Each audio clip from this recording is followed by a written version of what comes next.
You're in Braves country.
Good afternoon, everybody. Welcome to Braves Country today. As we'll set the screen up here in 1 second.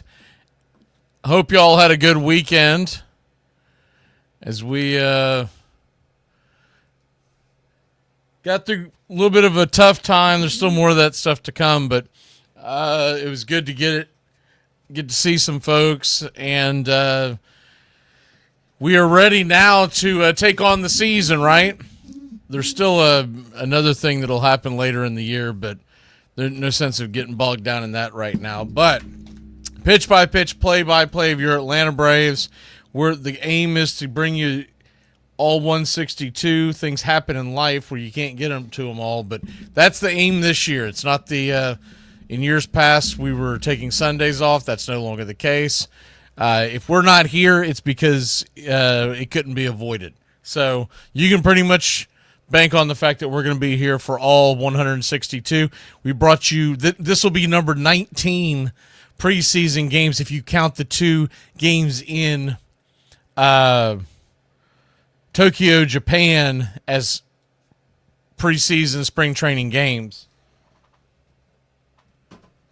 I do and I don't with those. It's kind of weird because they don't feel like real games, though they do count in the standings. So, but today it's Braves and Cubs, and you're going to get the full line. This is the last one they'll do tomorrow. Don't expect anyone to be in the lineup. If they are, it's going to be for a very, very short period of time, maybe to get one swing in, and they'll get out. And that's why we won't do tomorrow's game, because tomorrow's game is going to be trash. It's going to be boring. It's going to be long. Last few years we've done it. They've taken about 4.5 hours, and you consider the fact that tomorrow's game is going to start at 4:10, just like this one. It is going to be Dullsville. We have got a ton of stuff that we are going to talk about during the game. I thought about doing an early preseason, but because the game was right before 4, figured a lot of folks are going to be driving home and whatnot and catching the broadcast. So we're going to do this during the game. So we got that to look ahead. We're going to look at what is now pretty much set in stone, our roster. We'll go over that. We'll go over the moves that took place. Uncle Jesse is back-ish. Ian Anderson is gone-ish. And, man, the Angels, either we have become the Angels farm team or vice versa, because we've made a ton of moves with the Angels. And we'll talk more about that. Pitch by pitch, play by play of your Atlanta Braves. Let's get it. It is time for lineups.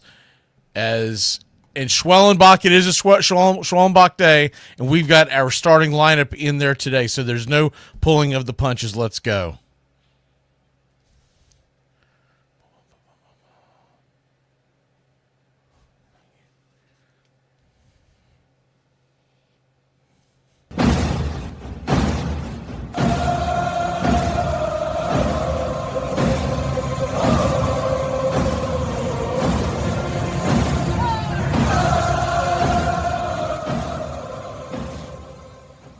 On a beer? 7 o'clock in the morning. Scotch? Hey, howdy, hi, and how the hell are you? Pull up an armchair, girls and boys, and join us for Braves Country Baseball. You're listening live, and the scene is the Grapefruit League down in Florida. We're set to bring you pitch by pitch, play by play of your Atlanta Braves. Hi, I'm Mac Magee. Here's your starting lineups for today's action. Leading off for your Atlanta Braves, in the Cactus League, Jurickson Profar is going to be in left field, followed by Austin Riley, who's batting second and playing third. Matt Olson is your first baseman, batting third. Marcell Ozuna, the designated hitter, and batting cleanup. You can kind of expect this may be the opening day starting lineup. There is a right-hander on the mound on opening day in Michael King. So Michael Harris is second, patrolling center field for your Atlanta Braves and batting fifth, followed by Ozzie Albies batting sixth and playing second. Jared Kelenic is followed following Daniel Baldwin, who is behind home plate. Baldwin will bat 7th. Kelenic is in right field and batting 8th. And Orlando Arcia is batting 9th and playing short. We're going to be using this during the regular season, so we'll go ahead and give it a spin. We were testing it out the other morning, or the other evening, I guess. Can you predict what will come in 100 years, or in 10, or in the next minute? Some people think they can. Nuclear scientists, mathematicians, astronomers, biologists, because they see beyond the known dimensions of time and space.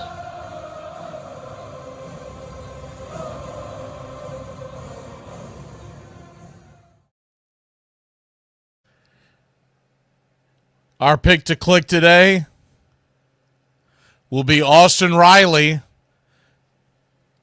Third baseman's been swinging a hot bat, and we think he might go yard today, as this is essentially the starting lineup for your Atlanta Braves. For the Chicago Cubs, leading off and playing center field, it's Ian Happ. Suzuki is in right field and batting 2nd. Kyle Tucker, newly acquired trade chip from the Astros, is batting 3rd for the Cubs today. He's the designated hitter.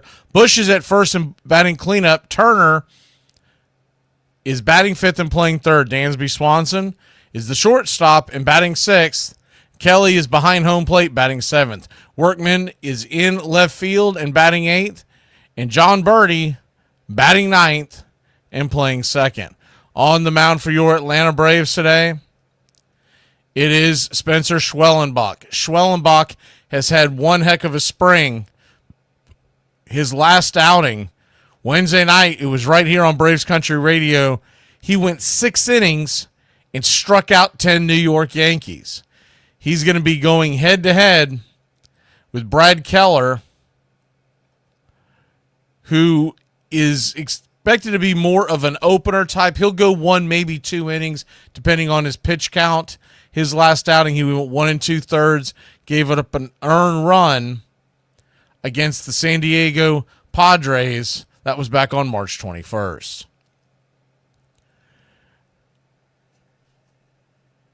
Well, it is time to get ready for Braves versus Cubs. Let's get ready, Braves country. Well, it's about that time. Grab you a cold one. Find you an armchair. Atlanta Braves baseball right here on Braves Country Radio. Your modern-day superstation is in its 5th season of bringing you pitch-by-pitch, play-by-play of your Atlanta Braves and our one-of-a-kind production. Take us anywhere you go for over 170 Atlanta Braves ball games. Please like and subscribe today. Join the Country Club. Thank you to all the Country Club members. You help support Braves Country Radio. Folks, join us now for another Braves ball game. Yes, sir. Why, we'll send you the play-by-play. And your seat right bang behind home plate. So, let's see what's going on the docket. This is the one we've been waiting for. This is it. This makes you feel like it's spring and baseball. No more measles and free tickets to the circus. You're in Braves country.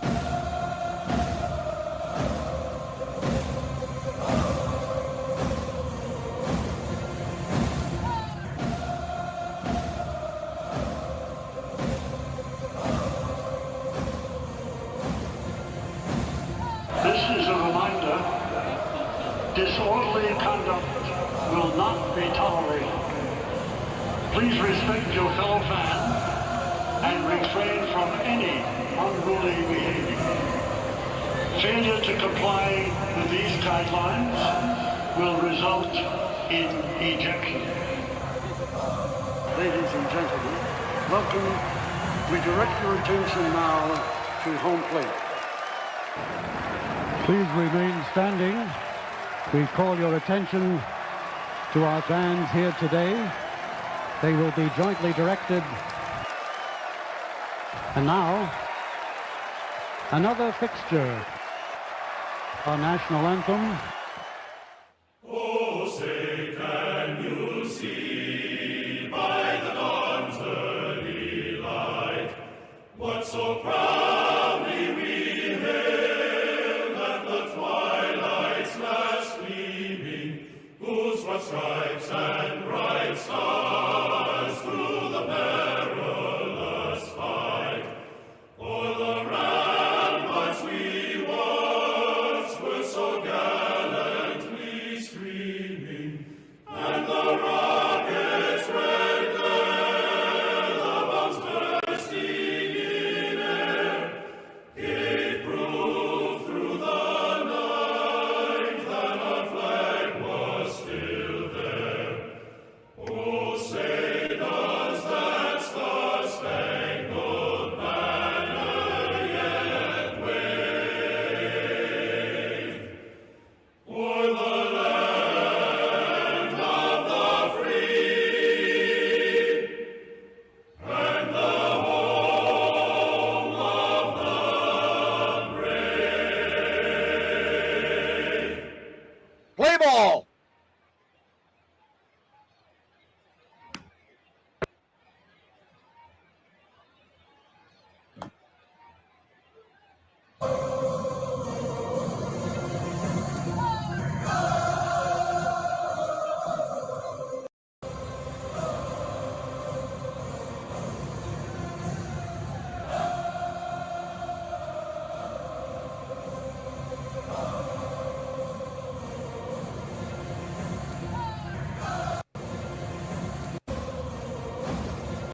Stop.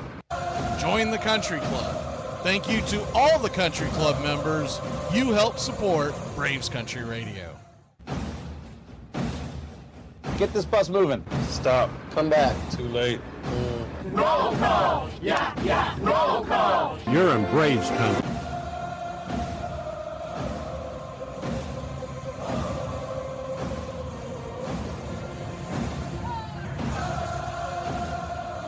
Good afternoon, everybody. Time for a little roll call as we welcome in our Facebook crowd. Good afternoon, pushing buttons. I see John, Daniel, Envy,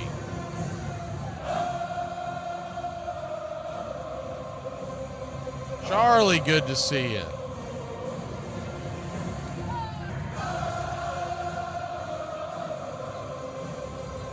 Heather, good afternoon. I think I already said Charles Fritz, but hi, Charles. Who else do we have in here today? Charlie Elrod. I might have doubled up on one of those. I do apologize. The screen they have me reading from this is quite a ways away, so it's kind of a mess. But that's all right. I'll get used to it. Nate, good to see you. I think that's about it. If anybody else is in the chat that wants to say hi, jump on in. We are just about getting set for pitch-by-pitch, play-by-play. Your Atlanta Braves. We do know that this is a strange time on a Monday to have a ball game, but they are out in the Cactus League today, and this will be the final warm-up for the starters. And we've got a lot to go over and a little time to do it. The Braves, by the way, are wearing their classic road spring training uniforms with the blue tops, Atlanta across the chest in red, tomahawk underneath, all outlined in white, numbers on the back in red, outlined in white, and the names are in white on the back, gray pants with the red stripe down the side. The Chicago Cubs are wearing their classic Cub uniforms with the dark blue on the top with the Chicago Cubs emblem, and then on top of that, they have the home pinstripe white pants with the blue cap for spring training, light blue, dark blue bill with the Cubs logo on the front. I've liked a lot of the spring training ball caps for 2025. We are just about set, and yes, sir, it is baseball time in Braves country. First pitch on the way to Jurickson Profar is down below the knees. It's 1-0. Righty-lefty matchup, the 1-0 swung on and ripped over towards first, but it'll go foul. 1-1. Nothing your score. Keller on the mound. Big right-hander expected to go maybe a couple of innings. The 1-1 swing. That ball's chopped over towards first. Should be an easy play. A 3-1 put out. It is. One away. We'll get the scoreboard straightened up for you as soon as they get it straightened up. There we go.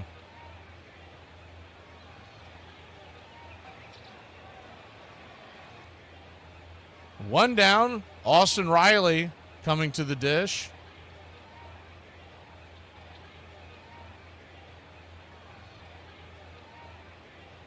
First pitch on the way is just inside. Handcuffs him a little bit. It's 0-1.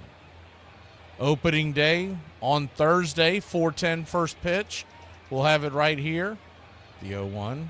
Down and away, 1-1. Remember, this year we are starting the series previews. Those will be at noon Eastern on the day of the series. So Thursday will come on at noon. 1-1. Down and away, 2-1. Doesn't matter what time the game is. We're trying to keep it simple, so we're going with noon Eastern. That way, if it's a day game, it doesn't throw all that off. I think there's maybe one game that it messes it up for the entire season because it's an early start. The 0-1 swing, chops it foul down the line, 2-1. Other than that, we will be coming on the air just before first pitch, about 15 to 20 minutes before first pitch, and doing the pregame show like we've done in the past. But the series preview is going to break down all the different pitching matchups and what the team that we're about to face is going to be throwing at us. The 2-2 is chopped off the plate. Just got a piece of that to stay alive. We'll do it again.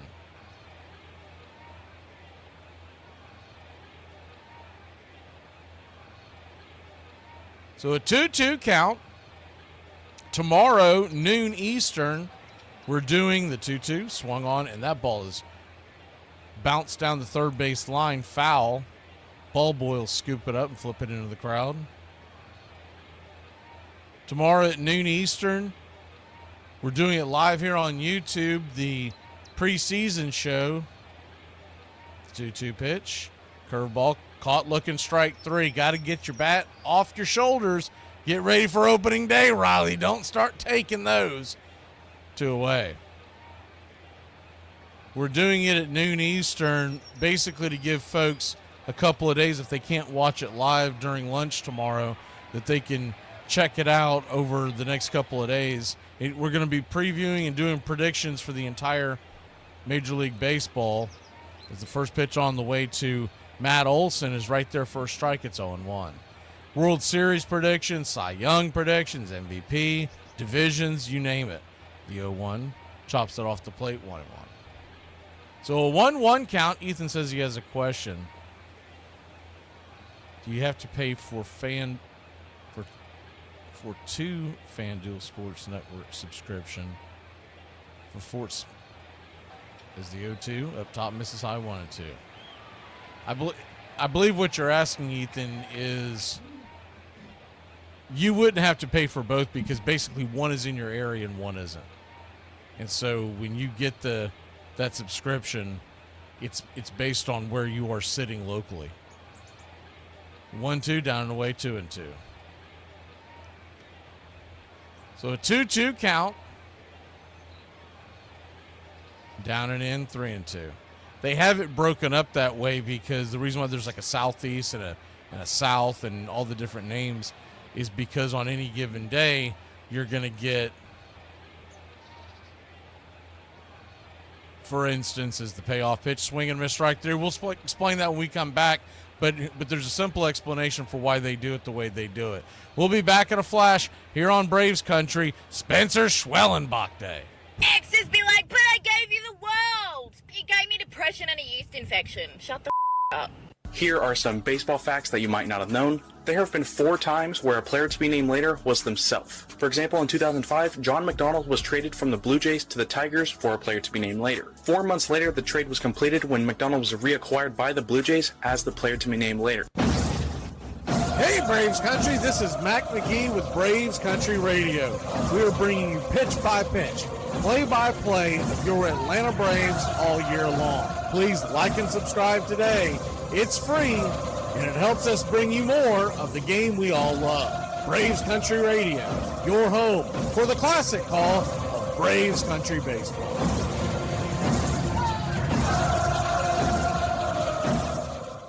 I just super daddied my pants. What? Shadoodled. I my pants, I think. You don't have pants on. Sunday would come and the little park would be packed way before game time. Everybody wanting to see the great Rube Waddell pitch. Nowhere to be found. Manager'd be having a fit. And then just a few minutes before the game time, there'd be a commotion in the grandstand. You'd hear people laughing and yelling, "Here comes Rube! Here comes Rube!" And there he'd come right through the stands. He'd jump down onto the field, cut across the infield, the clubhouse, taking off his shirt as he went. In about 3 minutes, he never wore any underwear. He'd run back out in uniform and yell, "All right, let's get him." Sam Crawford.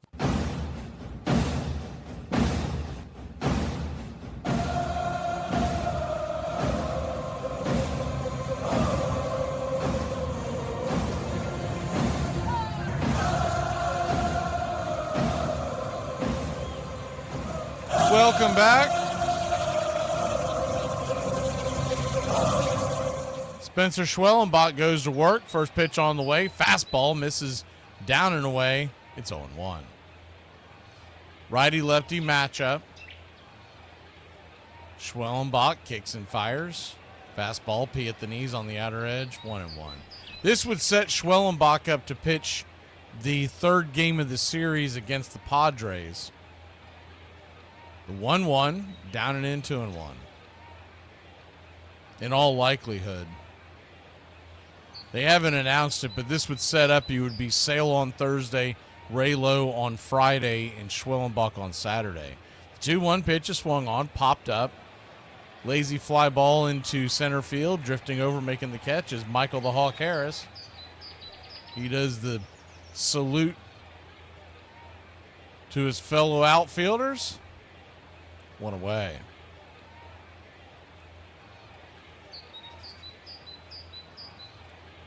One down, bottom of the first. So, Ethan, you were asking about, says, I get both where I'm located, so do I need to pay for both? You might want to double check and actually contact your local subscriber. But what should happen is that either one would give you the Braves. Is the 1-0 right there at the knees, 1-1. The only way that gets screwed up is I do know there have been times when you're talking about, see, which ones are you actually referring to? You're talking about Sports South and Southeast. Okay. As the 1-1 drops below the knees, 2-1. Seiya Suzuki, the batter, batting .283 last year at 21 home runs. Righty, here's the pitch. Swing and a miss. Blew it right by him, 2-2. The only way that gets messed up, so the reason why they do like the South and the Southeast is because one channel on any given night may have the Nashville Predators hockey team on, and the other one may have the Carolina Panthers. The 2-2 in the dirt, 3-2. They should both be carrying the Braves. Here's the caveat. Here's what you're going to run into as a possibility of a problem, because I do know it happened last year to folks that lived in those areas. I guess what you want to do is find out is the payoff pitch is swung on and rattled back foul. Do it again. You want to find out which of those providers are going to show the Braves more often, because what can happen is the payoff pitch, down and away, ball 4, and Seiya Suzuki will work his way aboard. 1 on, 1 out here in the bottom of the first in the Cactus League. Braves in Arizona as they're getting ready to head towards San Diego on opening day. But if you get in the middle of, we'll just say the hockey playoffs, we'll take that as an example. I don't know where you are as far as geographically. I don't know if you're in the Carolina area or if you're in Georgia or Tennessee or whatever. But what you could run into is the first pitch on the way to Kyle Tucker is down below the knees, inside on his hands. He did go around. They checked down the third base line. It's 0-1. Home plate umpire is Steve Yastrzemski. First base, Derek Thomas. Jordan Baker is at second, and Louis Krupa is at third. The 0-1. Swing and a miss, 0-2. You get in the middle of the NHL playoffs or NBA playoffs. Okay, so you're in Mississippi, so you're probably dealing with you should be good. You should be good to go. But you might want to reach out to them to find out which one that is more likely to carry the Braves, because on a 1-2 count to Tucker as he steps out of the box, you get in the middle of these NBA or NHL playoffs, and these used to be called ballies, but now is the 1-2 is swung on and fisted back foul into the seats. Beautiful clear sky here in Arizona, Chicago Cubs home park. I was a little disappointed. I was hoping that they had done what the Red Sox did, where the Red Sox emulated the Green Monster. I was hoping that the Cubs might have some version of an ivy out there on the wall, but they don't. 1-2 misses outside, 2-2.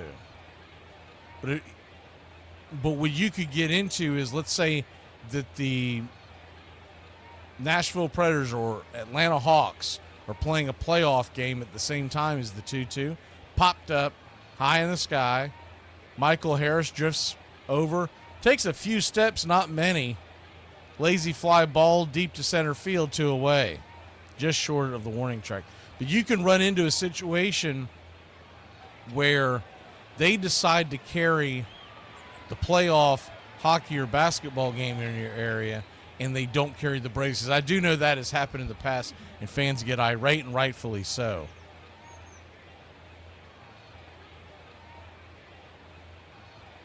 First pitch on the way is swung on and fouled back. It's 0-1. Robert said he didn't draft because he was too busy. You're probably better off, Robert. Your team's probably better. Righty-lefty matchup. The 0-1. Kicks and fires. Down and in. 1-1.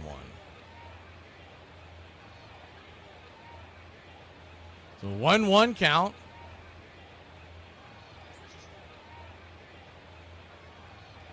Schwellenbach comes set. Brings it. Swing and a miss. 1-2. Pulled the string on that one. Good pitch by Schwellenbach. 1-2 count. Suzuki bouncing off of first base.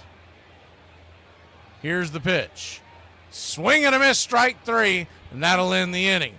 Suzuki gets on but can't get over. 1 walk, 1 strikeout for Schwelly as we head to the top of the second and grab the sticks when we come back.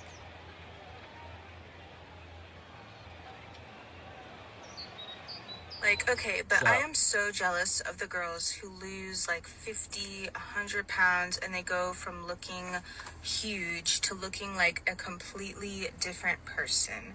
I have lost 117 pounds now, and I feel like I still look like a... Full stop. Listen to me. I know I'm not everybody's cup of tea, so this opinion might not matter. I'm proud of you.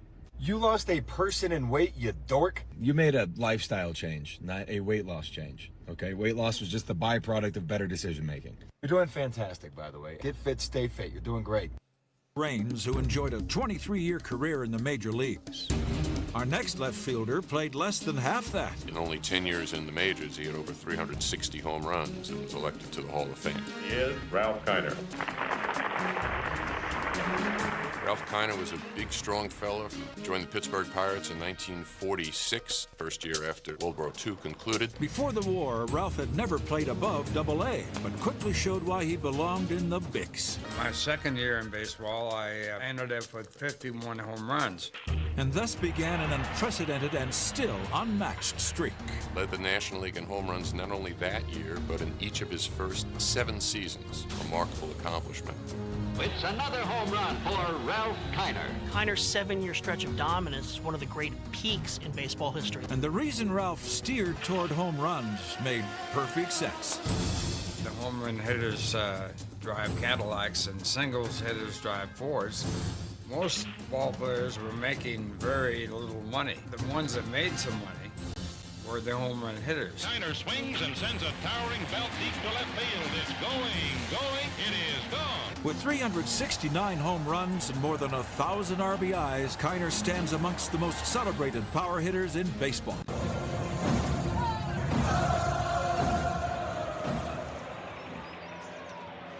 Welcome back.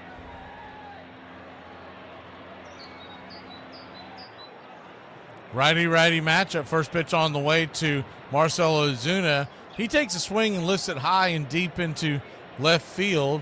Coming in, making the catch for an easy F7 in your scorecard.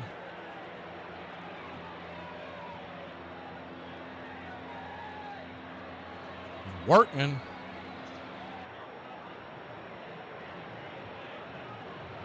One away. Hell, I mean, it wouldn't really affect me. I don't know why you asked that. Righty-lefty matchup. First pitch on the way is right there at the knees for a strike. It's 0-1. Michael Harris, the second, the batter. Batting .348 on the spring. He's ready for these stats to start counting. The 0-1, swing and a miss, down and in, 0-2. Most of the people that... I don't really have any of that. Most of the people that...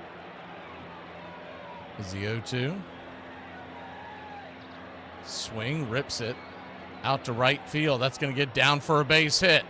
Michael Harris, the second, is on with a leadoff single.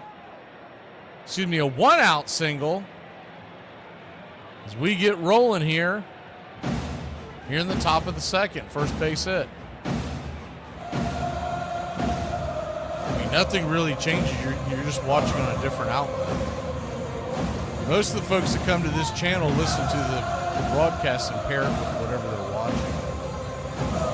First pitch on the way to Ozzie Albies is down and in for a ball. It's 1-0.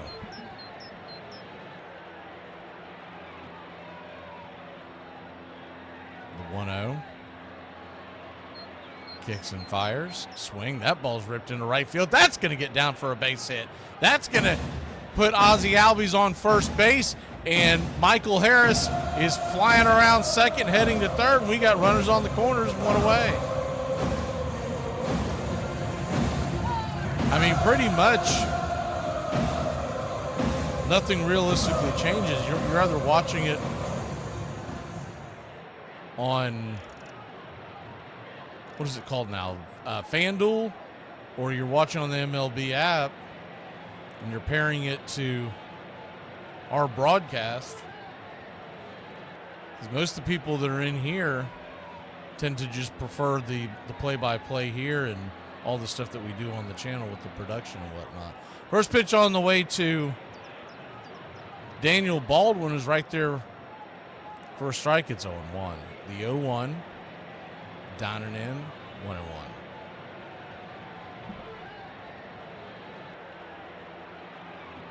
Braves nothing, Cubs nothing.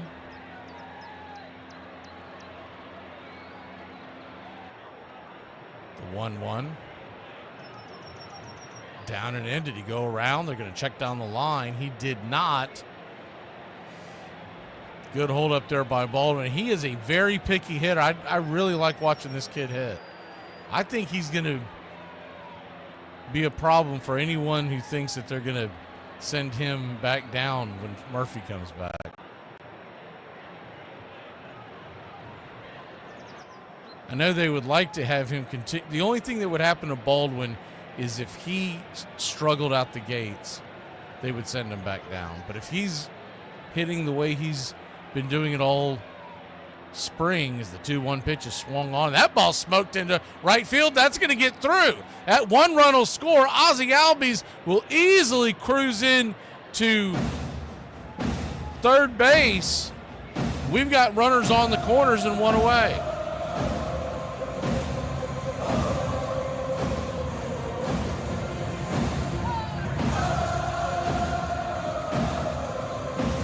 We've always just been basically trying to give folks a different option to listen to during the ball game. As the first pitch on the way to Kid Kelnick is a swing and a miss strike. It's 0-1. And I don't want to dog the people that work for the Braves, but I'll just say that I believe our sound is unique. And when I listen to their games and I listen to other games, there are other broadcast teams that I kind of wish there were other sports teams that had a channel like Braves Country Radio, because I would like to listen to them. 1-1 to Kelnick. Swing and a miss, chase that one down, and then 1-2.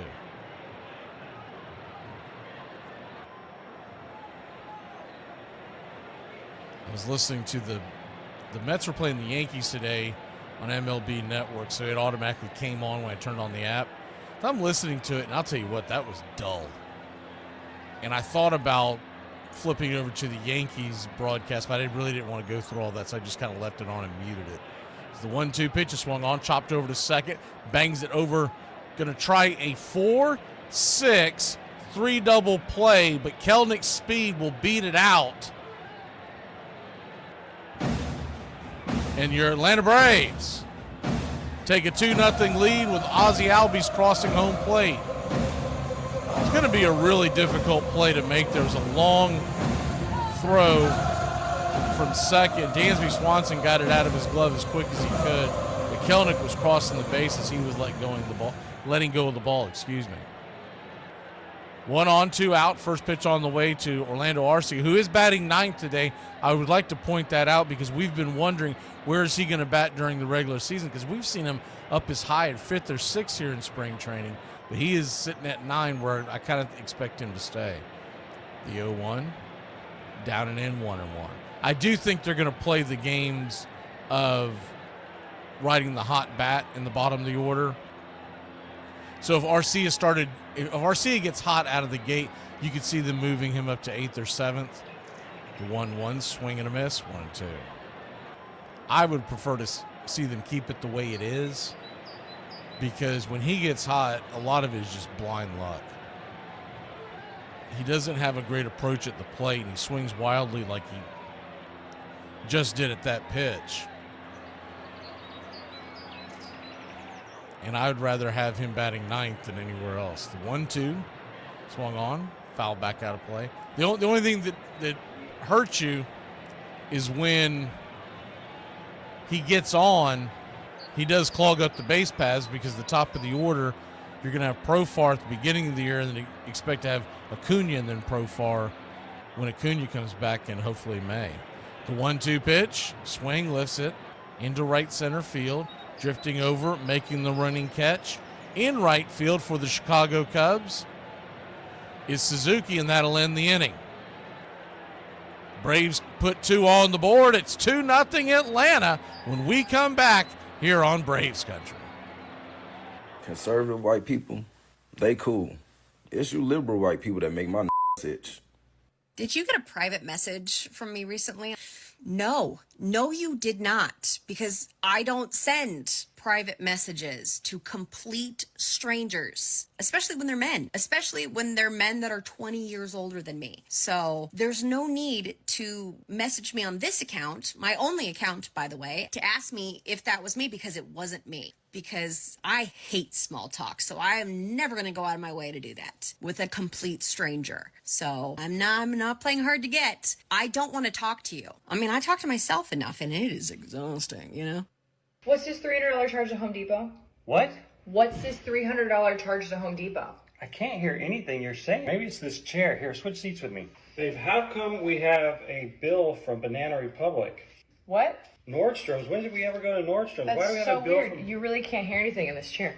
Welcome back. It's time for number 7. If you don't know him, take your hat off to Al Simmons, a dynamic force in left for one of the most storied dynasties in baseball history. Al Simmons was a great hitter on one of the greatest teams in baseball, Philadelphia Athletics of 1929, 30, 31. The batting lineup contained great sluggers: Bing Miller, Mickey Cockrell, Al Simmons. His Philadelphia Athletics beat out the Ruth and Gehrig Yankees, 3 straight American League pennants. In those 3 World Series, in each series, Simmons batted 300 or better with at least 2 home runs. And the only other player in baseball history to have 3 consecutive World Series like that is Babe Ruth. 4 times in his career, Al hit over 380, and twice he eclipsed 390. This is a guy who led the league in batting average a couple of times. He led the league in total bases. Mind you, this is in a league with Babe Ruth and Lou Gehrig. It wasn't that easy to lead the league in statistical categories. So when you've got Al Simmons, you're talking about one of the best players in a hitter's era.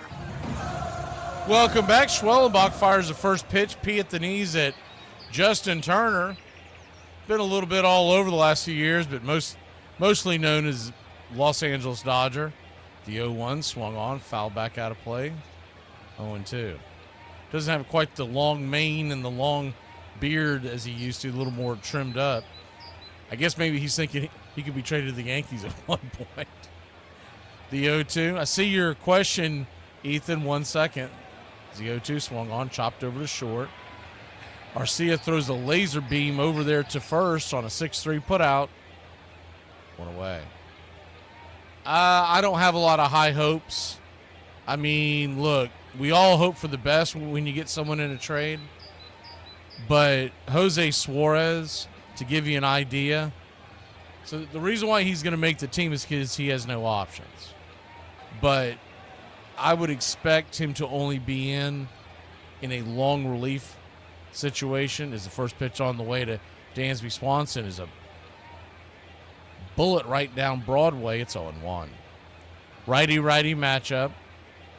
The 0-1 swing, chops it over towards short. Arcia's going to have to hurry. Scoops it, flips it to first, gets Dansby Swanson by about a step or so. 2 down. So he has no options. That's why we're not grabbing him and throwing him in the minors immediately. But when Craig Kimbrell is ready to roll, or maybe somebody else after they've had enough of this, listen to these numbers. So in spring training this year, just to let you know he hasn't turned a corner, his ERA is 6.55. First pitch on the way is swung on and lifted into center field. That's going to drop for a base hit just in front of Michael Harris II. Carson Kelly was the batter, and he just kind of off the inside part of the bat popped a blooper, a Texas leaguer, over the head of Ozzie Albies. So 1 on, 2 out. But in 2024, it wasn't much better. In 22 appearances, 6.02 ERA with a 1.61 whip. The pitch on the way is swung on. That ball's blasted deep into right field, and that's going to get over the wall. And the Chicago Cubs, via Brandon Workman, have tied up the game 2-2. That was a hanger right in the wheelhouse of a left-handed power hitter, and he did not miss it. Schwellenbach knows it. That got way too much of the plate. You just hope that the guy misses it. That was a changeup that didn't change. Smooth swing and rips it over the right field wall. They don't have StatCast at this game, but my guess would be somewhere in the 370 area. First pitch on the way. The next batter for the Cubs is John Birdie. A lot of speed here with 2 outs. It's 1-0. The 1-0 just misses outside. Ball 2-2-0. But to continue that thought on Suarez, a 1.61 whip, and he had an 8.29 ERA in 2023. The 2-0 right there at the knees. 2-1. They were basically getting rid of their trash with Ian Anderson. He had not pitched well this spring, and there was no room for him on the roster.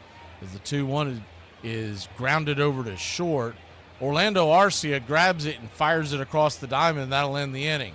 But not before the Cubs tie it up. We'll talk more about Suarez and all the moves on your Atlanta Braves when we come back, just days away from opening day. People will say that we don't have any culture in Appalachia, but what do you call this? It's a squirrel made out of coal. Someone asked me, hey, what are you doing for Valentine's Day? And that's when I remembered about Valentine's Day. But I love Valentine's Day. You get to rush to the card store, and there's 4 dudes in the aisle and only 3 cards left. And you get to say things like, you're the only one for me.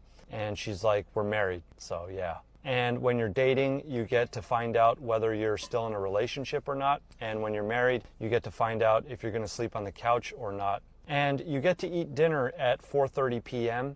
because you didn't make a reservation far enough in advance. So I love Valentine's Day. I have always said the best all-around player that I played against was Carl Yastrzemski. Yaz was a one-man wrecking crew. He did everything you expect of a superstar player. He hit well for average, he won a couple of batting titles, and he was always a great left fielder. His mastery of balls hit toward him was matched by his conquest of the Green Monster. Yaz made left field an art form. No one had ever done that. Playing left field in Fenway is very, very tough. You know, the ball coming off that wall, timing it. I think Yastrzemski was the best of anyone I've ever seen at learning how to play the left field wall. And that'll be off the wall. Yastrzemski barehands it and holds Bando to a single. He made one of the greatest catches I've ever seen. In Yankee Stadium in '67, Tom Tresh hit a shot that looked like it was way over Yaz's head. He kept going and going. Well hit. Yastrzemski going back. And dove facing the fence and caught the ball. One-handed grab. He made the catch. When they needed someone to come through with a base hit or something, Yaz was a man. Deep to right field. Number 44. We all know a great Hall of Famer and put up great numbers. Who's the most hateable character you could ever remember watching on screen ever in your life? I'm talking about an actor that does such a good job in their role that you just want to punch them in the face. Welcome back to Braves Country Radio, Braves Country Baseball. Opening day on Thursday, 4:10 first pitch. We'll have all 162. That's the plan this year. It's the first pitch on the way. There's a strike to Profar, followed up by a pitch off the edge. It's 1-1. The 1-1. Check swing. Fouled down the third base side. 1-2. Yeah, so Craig Kimbrell was signed by the Braves last week. Our AAA team could probably get a playoff bid, to be honest with you. Is the 1-2 pitch. Swung on. That ball slapped down the left field line. Profar is going to be on with the base hit. A leadoff single. Good job, by the way, by the left fielder out there for the Cubs. Workman, he cut the ball off before it could get too far away and kept Profar to a one-base hit.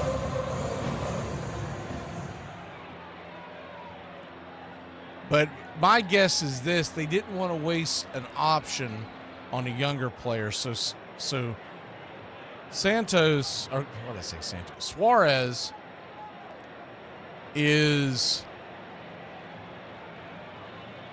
Jose Suarez is going to be basically a placeholder till Craig is ready. The 1-0. That ball's up and in. That ball got him. That ball hit Riley up in the arm. I think he's going to be okay. Man, that was dangerously close to going inside and hitting him in the face. That was a nasty pitch by the new pitcher, Hodge. Just kind of a fading four-seamer that got away from him. I seriously doubt there's any intent. In fact, the catcher was set up a little bit on the outside, so he just didn't have the grip. Man, we got to get him in bubble wrap. He's been hit way too many times in the spring, and he's still not wearing anything on that wrist. Matt Olson, the batter, righty-lefty matchup. First pitch on the way is down below the knees for a ball. It's 1-0.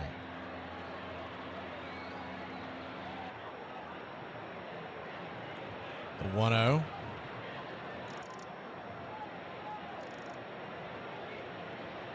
Hodge comes set. Kicks and fires. Swing. That ball's fouled back 1-1. So the point of Jose Suarez, because I went back and looked at some tape out of him too, because I was like, is there something?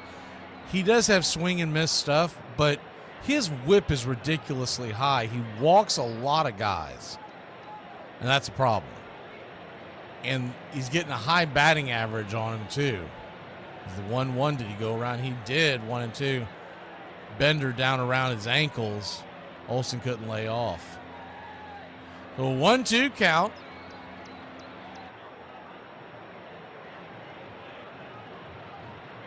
Yeah, I'm with you, Charles. Time to rush the mound. Just don't send any of our starters out there. Send Suarez out there. The 1-2. Swing. That ball's chopped foul. We'll do it again. But he's going to be a placeholder. And when you look at what they have down in the minor leagues, getting ready to be reinforcements, I think a lot of people missed this over the last week as well. Alex Verdugo is down there, and he's going to be putting heat on the guys up top. As the 1-2 misses high, 2-2. If he starts raking and everybody else is doing well up top, he could be a trade chip for a bullpen arm maybe, but Verdugo, I would kind of assume that he's going to get a chance. The 2-2 pitches swung on and dribbled over towards in between second and third. The third baseman for the Chicago Cubs, Turner, had to charge it. By the time he got to it and flipped over towards first to get Olsen on the 5-3 putout, the runners from first and second moved to second and third. So second and third, one out. And Marcell Ozuna, your batter. Righty-righty matchup. First pitch on the way. Misses down and away. It's 1-0. Braves 2, Cubs 2. Top of the third inning. But looking at I told you we're going to look at the rotation and whatnot. We'll do that now. We'll try to get through this by the end of the game. Is the 1-0 swing and a miss, 1-1. What your rotation's going to look like for opening day will be Chris Sale, then Raylo, then Schwelly, and then Grant Holmes in the SSAJ. The 1-1 swing and a miss, 1-2. AJ Smith-Shawver is getting the fifth and final rotation spot because he's pitched well. Anderson has walked a ton, and they just feel like it's time to flip the page. Is the 1-2 in the dirt, 2-2. And the Angels become a big trade partner because so many Braves have gone there, but also the folks running the clubhouse, not just Ron Washington, but also guys like EY are there. And they're willing to take a chance. The 2-2 pitch swung on, lifted into right field. That's going to get down for a base hit. One run will score. It's 3-2, your Atlanta Braves. Marcell Ozuna slaps it into right field. They slammed the brakes on Riley. Spring training game, no sense of getting him hurt.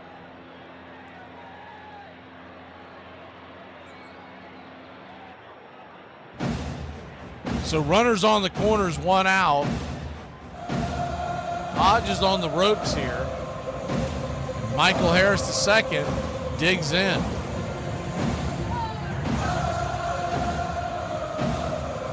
Righty-lefty matchup. First pitch on the way, swung on and pops it up. Shallow center field. Coming in, making the play. In left is Workman. He'll turn and spin and fire it into the infield. And Riley will stay where he's at. Not much of a chance to move on that one, 2 down. But you have Ian Anderson going to the Angels. If you haven't paid attention to this really jumps out at you. These are current Angels.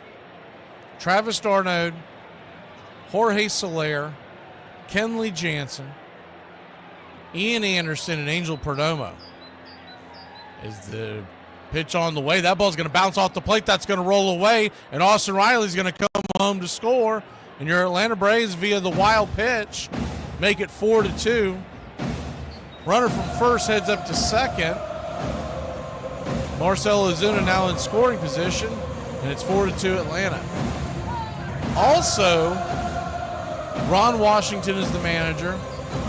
Eric Young is his bench coach, and Sal Fasano is out there as well. As you remember, Sal got his walking papers from Atlanta in the offseason.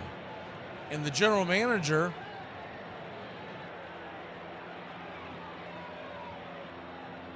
is the 1-1 Ozzie Albies, drifts inside for a ball, 2-1.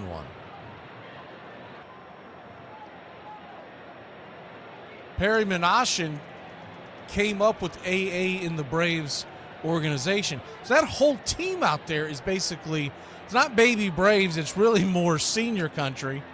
As the 2-1 swing and miss, 2-2. Kind of like you got the senior tour in the PGA. Well, that's the senior tour for the Braves. But I believe I'll be watching a lot of Angels games when the Braves games end in the early evening. As the 2-2 chop foul will do it again. A lot of times I stay up a little late and work on production and whatnot and get ready for the next broadcast. And I got a funny feeling I'm going to be wearing some Angels all over my screen, because I've always kind of liked Mike Trout anyway, so it's going to be an easy transition to just kind of pull for them. I don't think they're going to be very good, but I want to see those guys do well. The 2-2, swing and a miss, kind of a half-hearted swing by Ozzie Albies.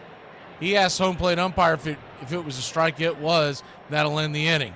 But not for your Atlanta Braves. Put 2 more on the board. It's 4-2 here in the Cactus League. What is the first thing that we do when we arrive at work? Hide. Hide? Yep.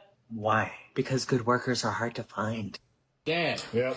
This is a play on words video, like connections. So, how many Thompson twins were there? 3. How many Minnesota twins are there? I don't know. Full roster's 40, shorts 26, I think. Who sang Eye of the Tiger? Survivor. And then Mr. Mister's most famous song is? Broken Wings. And then Wings was the band for what singer? Paul McCartney. And Paul McCartney did a song with Michael Jackson, and what was it? Say. And what one word did Lionel Richie say in the 80s that hit number 1? Hello. Hello. Hello. Slow. Right. Hello what? No, the answer to your question is, do you even know the answer to the question you're asking? It's time for number 5. I love watching Manny. I think he's one of the best hitters that's ever lived. What strikes me is his demeanor at the plate, how he can just focus and relax. It looks like he's just playing in his backyard with his kids or something. You're in the middle of a stadium filled with 50,000 people, and yet he looks so relaxed and so calm. He's just got the greatest bat in the world. You think you can throw him away, and he slaps the ball the other way. Number 500 for Manny Ramirez. Something he does best in October. Manny Ramirez lost it into the seats. Of all the players in the modern era, there's very few that have been to as many postseasons as had Manny. I took this to another level. A whole new level. 29 postseason home run. You always had the feeling if the best relief pitcher is in for that team, if anybody could hit that guy, it would be Manny Ramirez. 3-run walk-off home run. Now Manny drives one deep in far to left center, up by the light towers, and gone. He had so many big hits, and he was so difficult to pitch to. He was the most devastating right-handed hitter I've seen, and he did it year in and year out. Doesn't matter what side you are on politics. He's getting rid of the paper straws. Your paper straws.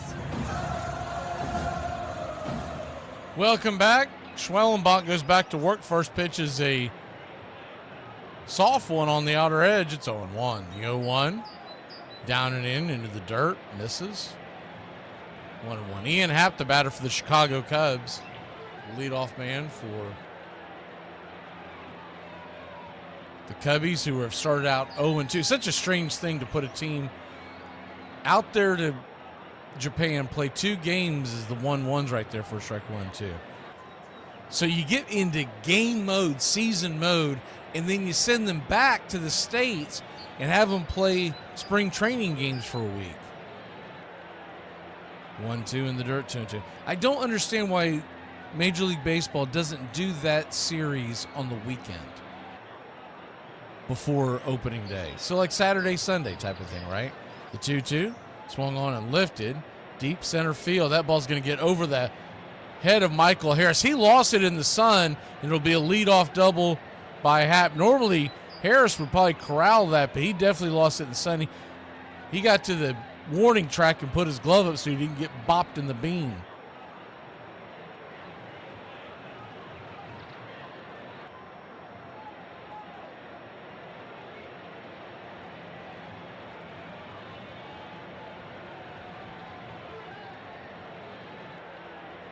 I love all baseball hats, Gary.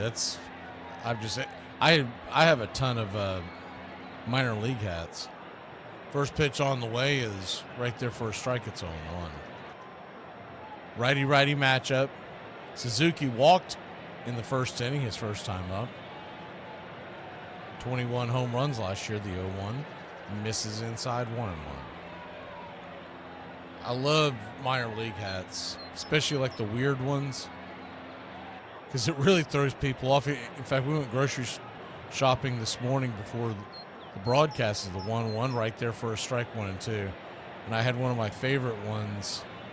They don't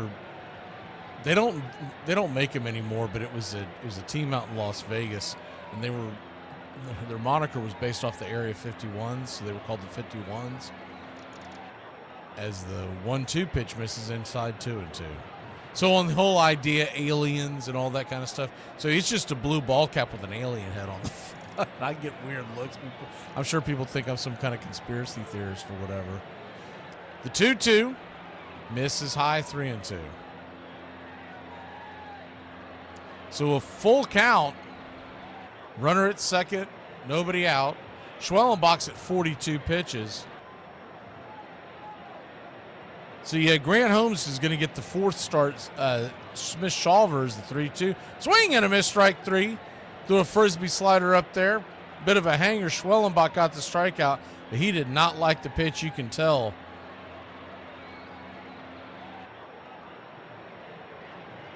Went away. That ball got way too high in the zone. Snicker's going to go get him. I don't know if he's going to shut him down for the day or if he's just coming out for the inning. But Dylan Lee, we haven't seen him in a while. He's coming in when we come back, and we'll talk about the depth of the rotation and who's going to be on the bench when we come back.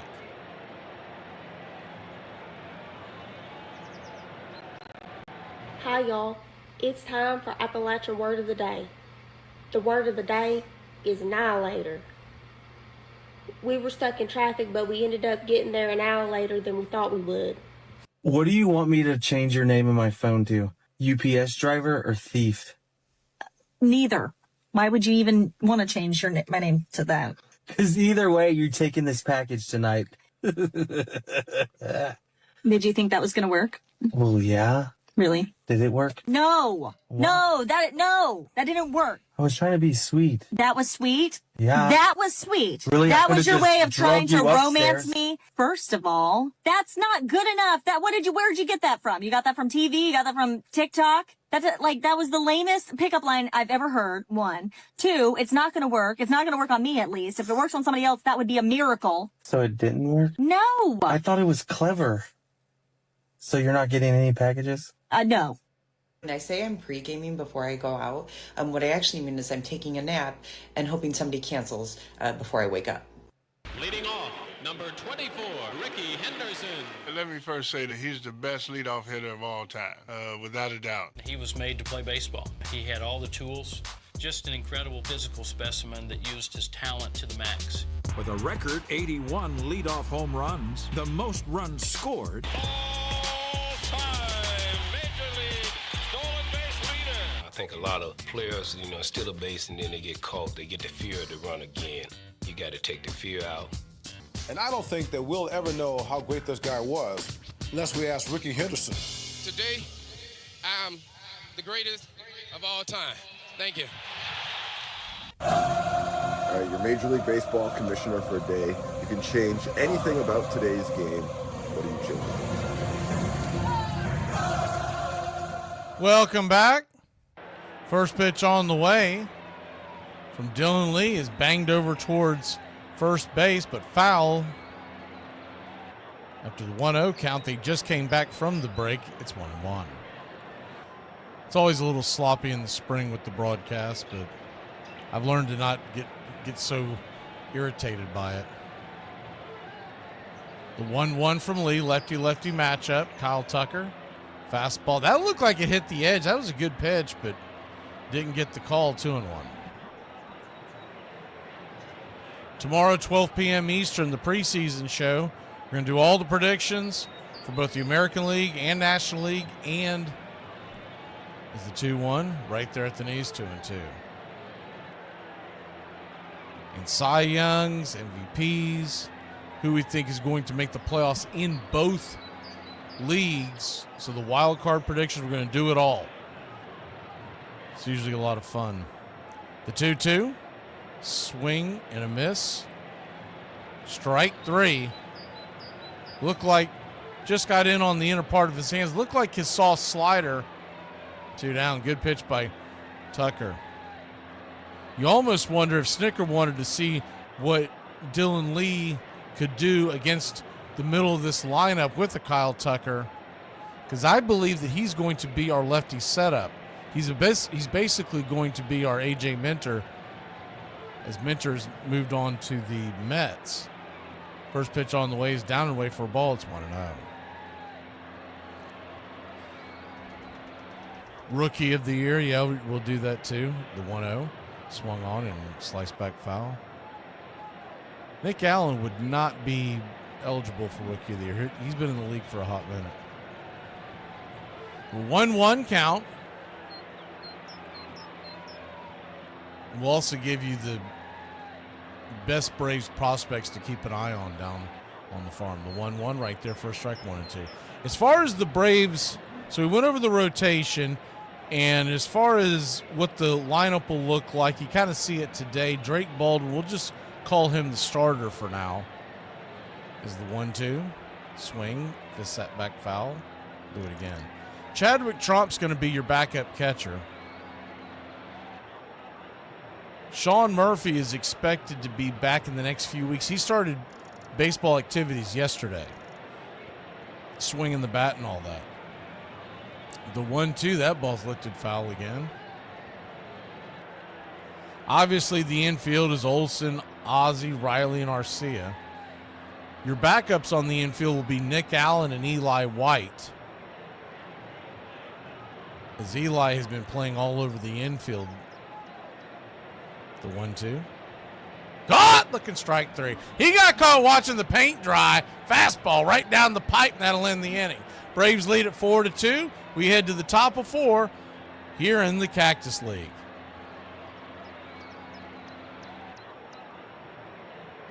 The guy at the Super Bowl who got caught cheating on his wife on the Jumbotron, his wife got him those Super Bowl tickets for his birthday, and she was planning on going with him until he was like, hey, my best friend from college really wants to go. Can I have the other ticket too? And the wife was like, okay, that's your birthday present. That seems cool. But it wasn't cool when the Eagles scored a touchdown and they show the people in the crowd, and then he's making out with not his best friend from college, but his female coworker from the Philadelphia office. So the wife's fuming, right? She just realized that she paid $14,000 for her husband to go on a date with his girlfriend. So what'd she do? She popped open his work laptop and started sending emails from his work email, and they were very inappropriate. And so the husband got fired this morning. The wife said she's already got a divorce lawyer that's ready to ruin his life.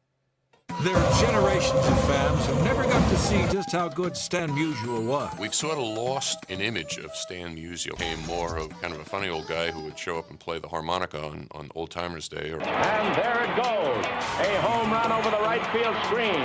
Musial's teammates gather at the plate to greet the hero. Some young player said, Stan, how come you're happy all the time? And he said, kid, if you knew you were going to hit 340, you'd be happy too. Stan actually hit over 340 7 times in his career. career. Musial smashes a home run into the seats in left center. That led to a .331 career average, including 7 batting titles. He stood back in the box and he lunged into the ball. With his unorthodox stance, Musial hits to all fields. If you pitch him outside, he'd hit laser beams to right field. And if you pitched him in, he'd hit laser beams to left field.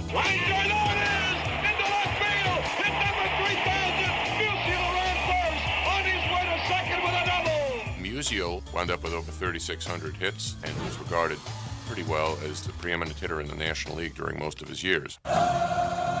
Braves Country Radio, your home for the classic call of Braves Country Baseball. Welcome back. As we begin the top of the 4th inning here. First pitch on the way to Drake Baldwin. He's right there for a strike at the knees. It's on 1. The 0-1. Down and in. 1-1. So a 1-1 count.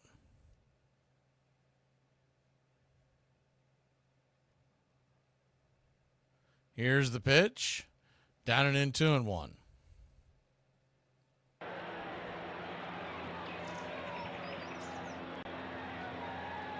So we went over the infield, and remember, I'm going to mention these guys too, as the 2-1 misses high, 3-1. As far as depth in the minor leagues and is on the 40-man roster, you got Nacho Alvarez down in the minors. Then in the outfield is a 3-1, misses outside, wide ball 4. So Drake Baldwin gets himself aboard. He's got a single, an RBI, and a walk already. You don't like the Drake? I love the Drake. How could you not like the Drake? Who's the Drake? The Drake is good.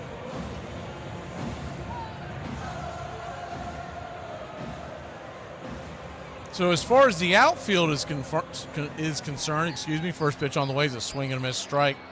A little bit of a biting bender inside to the left-handed stick of Jared Kelenic. It's 0-1. Your outfield looks like this. It's going to be Kelenic, obviously, Brian De La Cruz. They'll be in basically a righty-lefty platoon role. In right field is the 0-1. This is outside, 1-1. Michael Harris, the second, will be in center, and then you got Jerkson Profar, who's back and ready to roll in left. And obviously we have Ronald Acuna Jr. on the mend, and hopefully he'll be back in May. The 1-1. Fastball misses high, 2-1. I didn't mention him, but obviously Spencer Strider on the IL changes that rotation, and even possibly the bullpen when he comes back. You could slide either AJ or Holmes into the bullpen when he comes back. The 2-1, swing, fouls it back. 2-2. And we'll go more into depth of this tomorrow. I just wanted to give you the bullet points right now. Then as far as depth on your bench for outfield, Eli White can play anywhere in the right outfield as well. That's why he's so valuable, in my opinion. The 2-2, swing and a miss. Might have gotten a piece of it, but nonetheless, it's strike 3. One away. Down on the farm, once again, you have the left-handed stick of Alex Verdugo. If you're not familiar with him, he was in the Yankee starting lineup last year. And of course, they went to the World Series. So that's not nothing. He was with the Red Sox 2 years prior to that. First pitch on the way to Arcia is down and away for a ball. It's 1-0. Alex Verdugo, if you're not familiar with his career, he's a light-hitting left-handed bat that plays decent defense in the outfield. Nothing to write home about. It's good base runners. The 1-0. Check swing goes around. 1-1. Lando Arcia, your batter, the number 9 hitter. 0 for 1 on the day.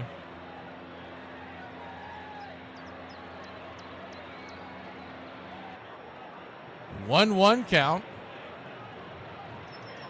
Now, as far as the bullpen is concerned, that's where it gets a little sticky. The 1-1 just misses outside, 2-1. Merriweather, the right-hander for the Cubs, his 12th pitch of the afternoon, make that 13. Our closer is still Iglesias. Our setup man, in my opinion, is going to be a version of the 2-1, pops it up. Chase one off the plate, got underneath it, and that'll be a lazy fly ball. No! Dansby Swanson couldn't catch it. Workman grabs it, fires it to second base, and they will get the force out because Baldwin had to hold up. It looked like the ball was going to be played. It was over the shoulder by Dansby. I really thought Workman would come in and charge the ball and make the catch, but Dansby was calling him off.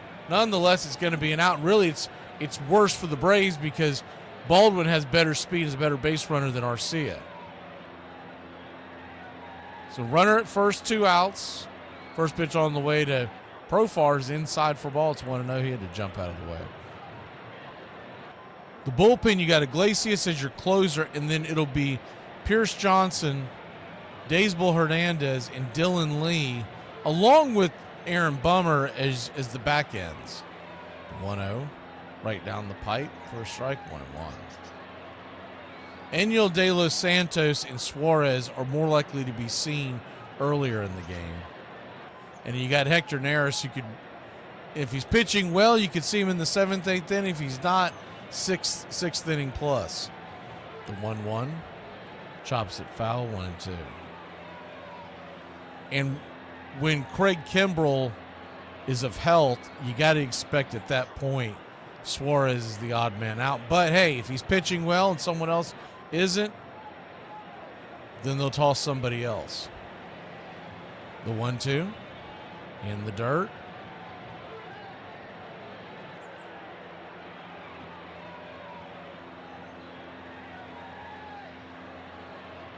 So a 2-2 count. And other options in that bullpen that are on the 40-man that you have to keep in mind as they're building is the 2-2 inside. Did that get him? It bounced to the backstop. Runner at first heads down to second, and I don't know. Did the ball actually get Profar? I'll take another look. I don't believe it did. It looked like it missed him. But he was acting as though he might have been hit. Guess he was just trying to get the base. He'll head back to the plate. Full count. Arcia at second base in scoring position. The payoff pitch. Swing. That ball slapped down the line, but foul. We'll do it again. Amos Willingham is a guy that keep an eye on, along with Roddy Munoz and Davis Daniel. Domingo Gonzalez as well. These are arms you may see at some point in the regular season out of the bullpen.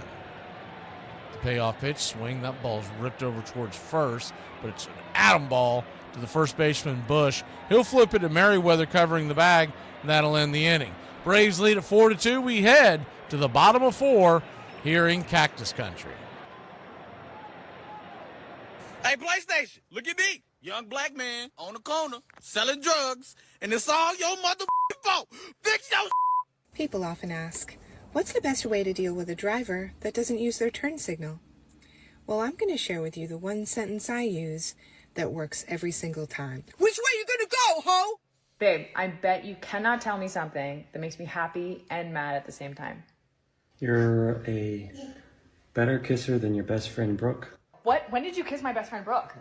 No left fielder has been more splendid than Ted Williams, a 2-time Triple Crown winner who made quite a bang right from the start of his Hall of Fame career. In his rookie year, he set a freshman RBI record, which still stands. He knocked in 145 runs in his first season. 1939, he had 31 homers and 145 RBIs, 327, and became the focal point of Boston baseball immediately. Teddy Ballgame went on to win the most ever batting titles as a left fielder, and no one in the history of the game has a better career on base percentage than Ted. The lanky Red Sox rookie with the awesome swing told people flatly that he intended to become the greatest hitter in baseball history. Oh, I think I'm going to do all right. They throw in where I'm swinging, and I'll be swinging. Might mean the old ball game. Ted's confidence never wavered.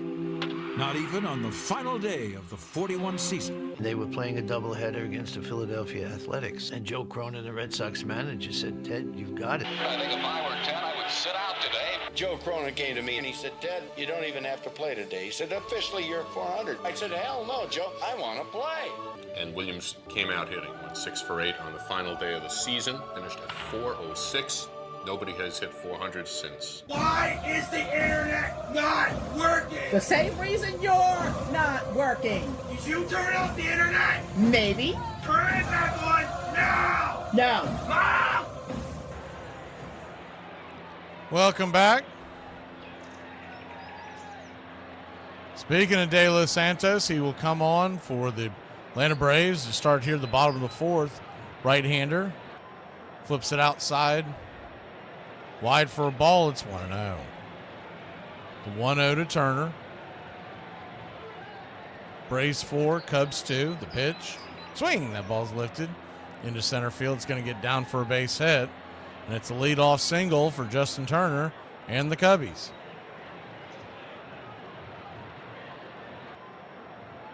That'll bring Dansby Swanson to the plate. Dansby batting .200 this spring with a .594 OPS.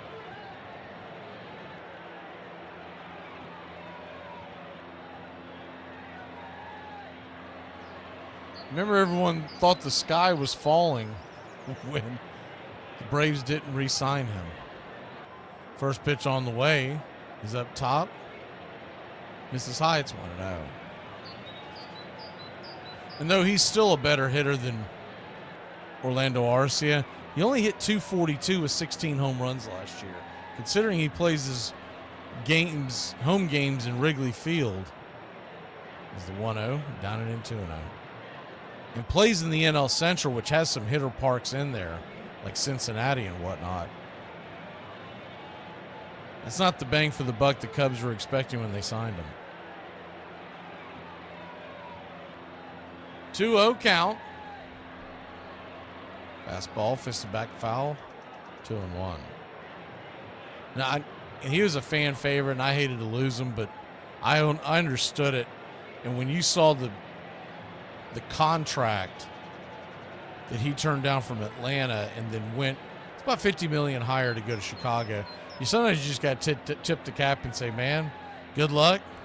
You earned it, but you ain't earning it here. The 2-1 pitch is popped up. Can of corn high in the sky. Drifting over in foul territory, making the catches, Matt Olson.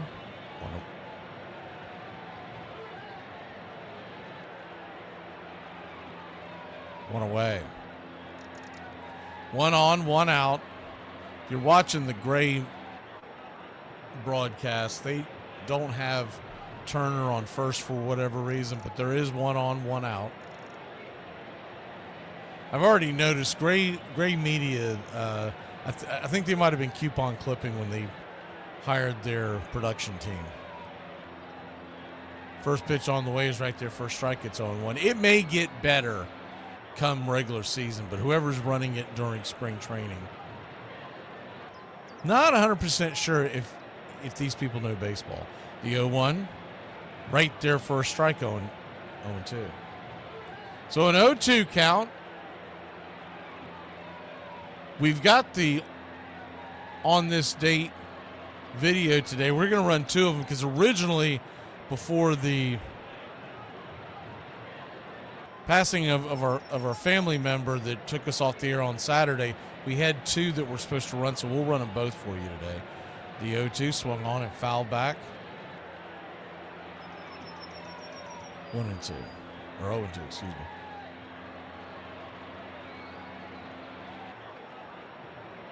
And follow us on TikTok and on X at Braves Country X. The 0-2. Check swing.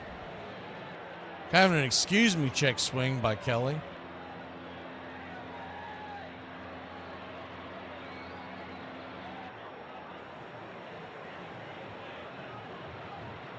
So an 0-2 count.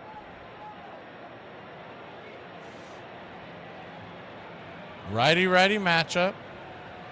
De Los Santos brings it. Fists it foul out of play. We'll do it again.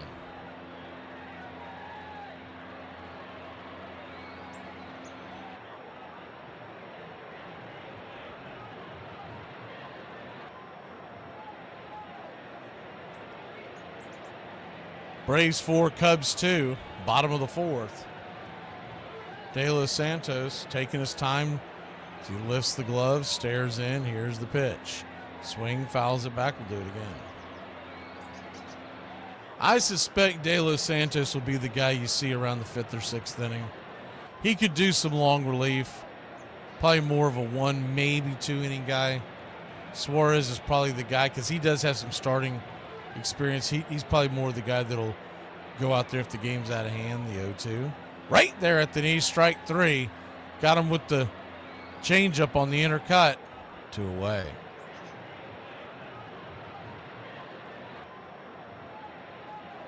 Two down. Workman will be the batter.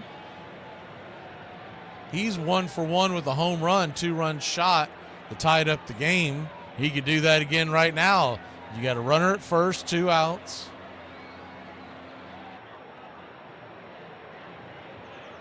First pitch on the way.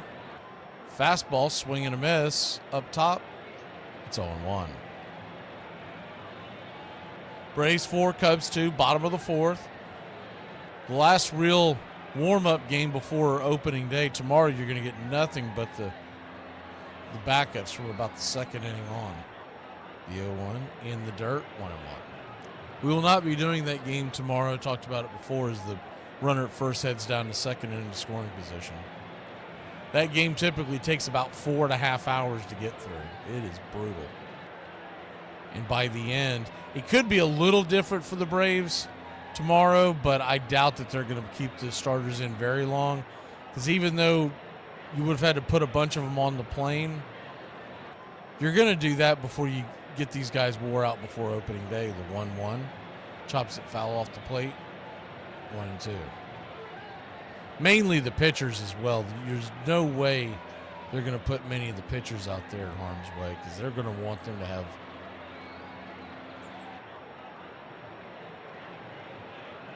you might get a start from possibly Grant Holmes, but I doubt that he pitches very long. The 1-2 pops it up high into center field. Drifting over, making the catch is Harris, and that'll end the inning. Cubs get 1 in scoring position, but can't get him across. It's 4-2. We head to the top of 5 here in Braves country. This date in 1962, Roger Maris declines to pose with Mets coach Rogers Hornsby because the veteran had criticized him in the recently published autobiography, My Wars with Baseball. In the book, the 65-year-old Hall of Famer dismisses the Yankees slugger as a mediocre hitter who couldn't bat 400 even with all of his averages added up. On this date in 1972, the New York Yankees trade first baseman Danny Cater to the Boston Red Sox for lefty reliever Albert Lyle. Sparky, as he's better known, will pitch 420 games in relief for the Bronx Bombers over the next 7 years.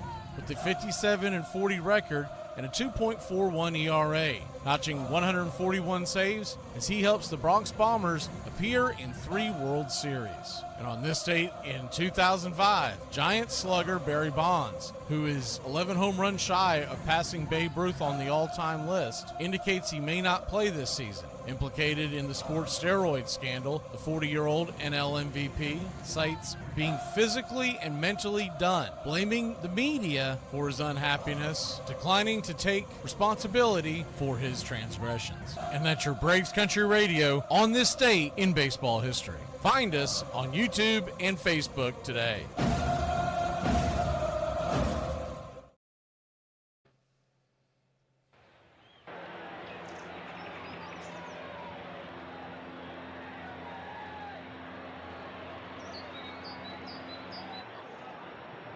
Welcome back to Braves Country Radio. Atlanta Braves, Chicago Cubs 4-2 your score. We head to the top of the 5th. Once again, we'll be putting this up on the screen every once in a while throughout the broadcast, but tomorrow, 12 o'clock Eastern,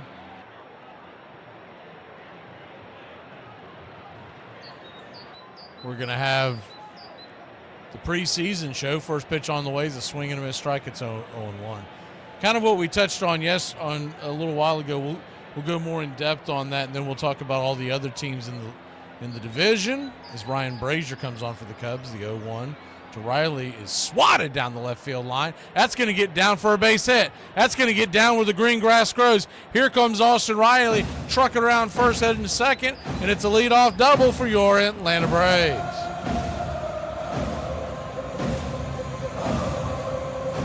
He just laced it over the third base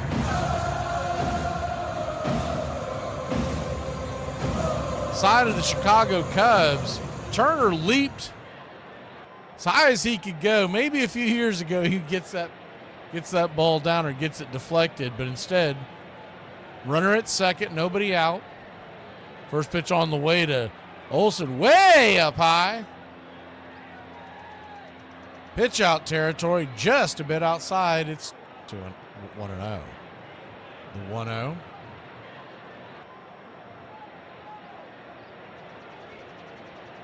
Kicks and fires, swing and a miss, 1-1. We'll go over the Bakota projections as well for all the teams, and we're going to go over. We're going to play over/under. We've done this before in the past on the radio side, but we're going to carry it on the YouTube channel as well tomorrow. The 1-1 just misses, I guess. 2-1. Home plate umpire today, Steve Yastrzemski. I don't remember ever seeing him before. He's really been pitching that outside to the left-handers. The 2-1 swing. That ball's belted high and deep. Going back on the track. Zip, boom, bam, it's gone. Ram-a-lam-a, ding-dong, a 2-run shot by the Ice House. And your Atlanta Braves lead it 6-4.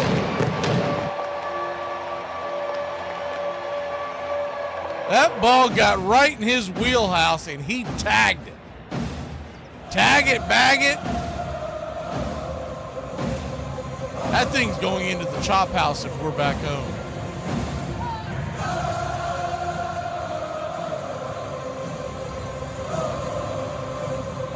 Marcell Ozuna, your batter, lefty-righty matchup, excuse me. First pitch on the way is inside for a ball. It's 1-0. You like the way the Braves lineup is set up going into the season. Of course, it's only going to get better when Acuna returns.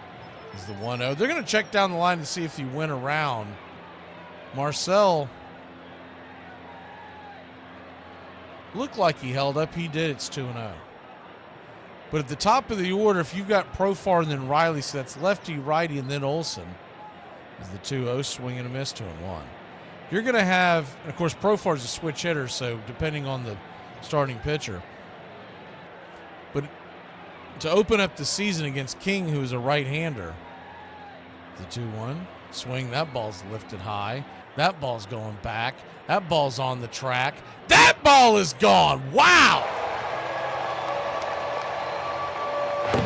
That's an absolute moonshot by the Big Zoo, Big Bear.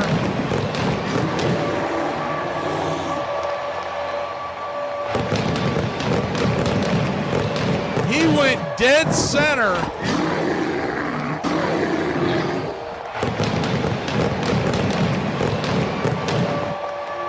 Timed that up perfectly. That was a fastball right down Main Street, about belt high. And I think the moment Brazier let go of it, he knew that was gone.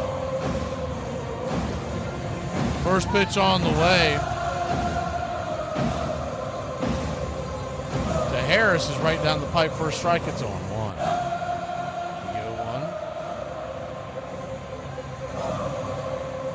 0-1. Welcome in, Debbie. The 0-1 swing.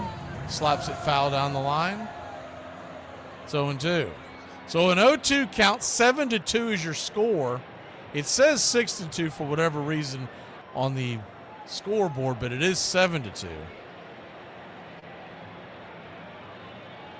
The 0-2. Swing, that ball's popped up high, deep down the right field line, but it's bending foul, should get out of play. It does, we'll do it again.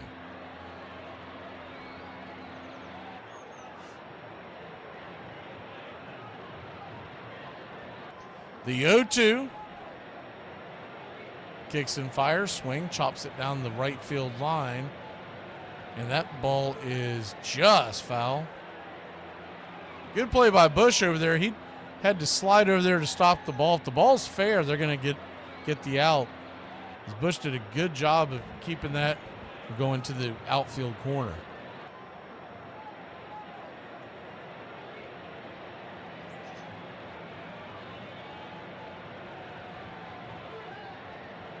The 0-2. In the dirt, 1-2. So a 1-2 count.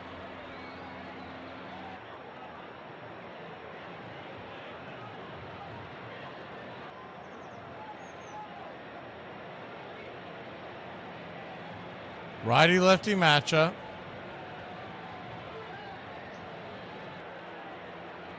Here's the pitch, swung on, and that ball's fisted foul. We'll do it again.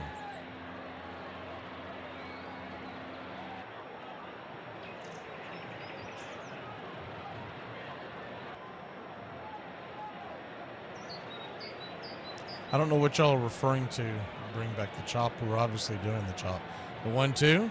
Swung on and lifted into right field. That's going to be an easy F9 in the scorecard. What a way. One down.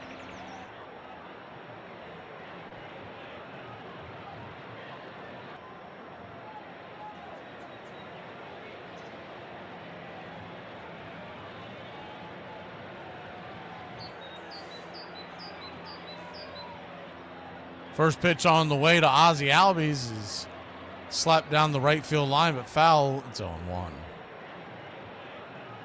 Sometimes as things are going on here, I don't see all your comments. I don't really know what that means, but the 0-1. Chop foul, 0-2. Oh yeah, all that'll be back by opening day. We haven't really updated much of it during spring training. Gotcha. I thought y'all were talking about something with the production. I was like, are y'all not hearing it? The 0-2, swatted foul down the line, and the more of the country club members that we have, the more emojis that we can build. But they limit us with how many country club members we have. But the plan is to do what we did last year as well as the 0-2. That ball slapped down the line, just foul. Each starting pitcher will have their own emoji on the day of their start. So an 0-2 count. Pitch on the way to Ozzie, outside wide, 1-2. I've got to locate the one for Schwellenbach. I don't know what in the heck happened to it in the offseason. I know it probably got deleted with the football shows or whatnot, but it should have transferred over it, so we have to go build that tomorrow or Wednesday. The 1-2 misses outside wide, 2-2. I think we still have the SSAJ somewhere. I know we've got Sales and Raylos. The 2-2 misses high, full count.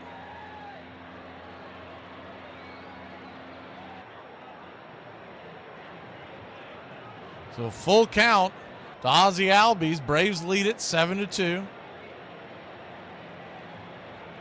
Here's the payoff pitch. Swing! That ball's lifted into right field. Does that have enough distance? It's going. If it's fair, it's gone. Just foul. Ozzie Albies hooked it just foul past that 360 pole, about 20 feet.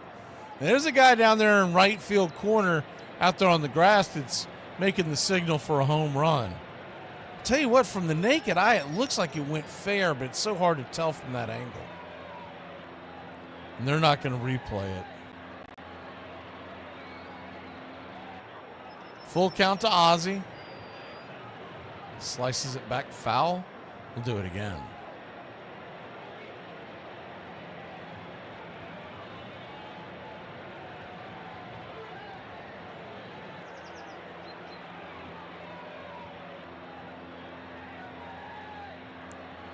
The payoff pitch. Swing. That ball's lifted high. That ball's lifted deep. That ball's going back. And that ball's on the track. And zip, boom, bam. That ball is gone. Holy cow, that ball was smoked. We do have this loaded for you.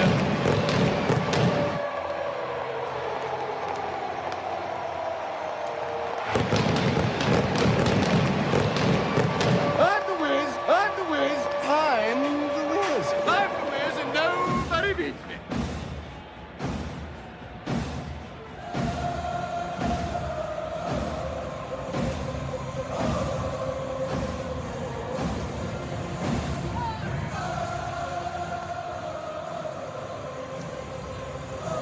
That's it. They're going to send Brazier to the showers. We'll be back in a flash. I'm going to see if I can't find that chop during the break. We'll be back. Here's another on this date. On this date, 1933, the Bambino, Babe Ruth, who made $75,000 last season, takes a $23,000 pay cut, a decrease indicative of the Depression era. The 38-year-old will remain productive, batting .301 with 34 home runs and 103 RBI. His New York Yankees will finish in second place, 7 games behind the Washington Senators. On this date, 1982, Fernando Valenzuela ends his 3-week holdout. The Dodgers automatically renew the Southpaw's contract for a reported $350,000. The National League Cy Young Award winner and Rookie of the Year recipient, after earning just $42,000 in his first year, still refuses to sign the deal that will make him the highest paid second-year player in baseball history, having asked for a raise of $850,000. And on this date, in 2001, during an exhibition game with the San Francisco Giants, Arizona Diamondback hurler Randy Johnson hits a dove with his fastball and instantly killing it in front of home plate. The bird appears to explode as the National League Cy Young winner sends it over Rod Barrasa's head, the catcher behind home plate. And that's your Braves Country Radio on this date in baseball history. Find us on YouTube and Facebook today.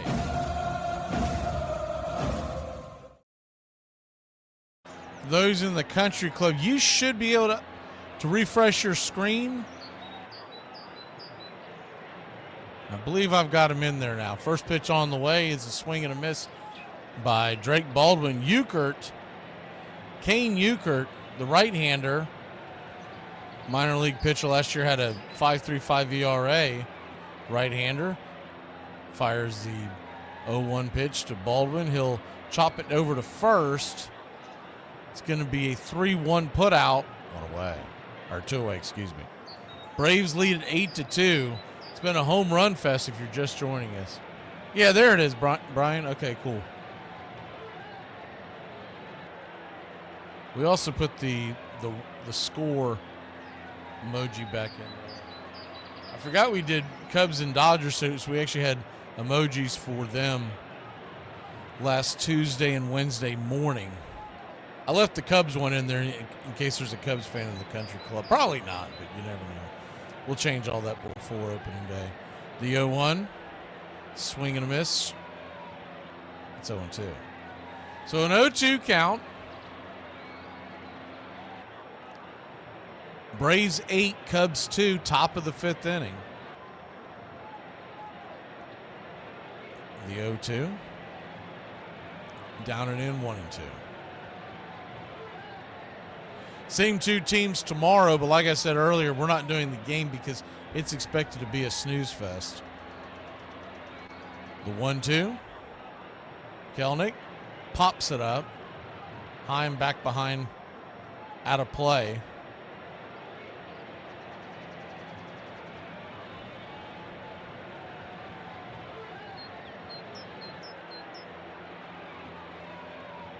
Well, I'll take a look at it later, Brian. The 1-2, outside wide, 2-2. I'm only going to try to do 9 things at once right now. But that 10th one up, I might accidentally set off a Scud missile somewhere. The 2-2, kicks and fires, outside wide, full count.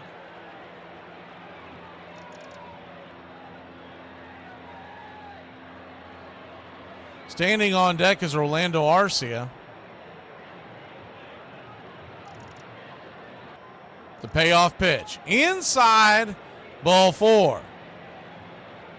So Kid Kelnick will head on down to first.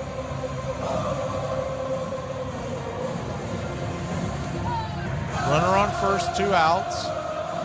If you played the pick-to-click game, guys who have clicked so far, Profar, Riley, as the first pitch on the way, is up and in.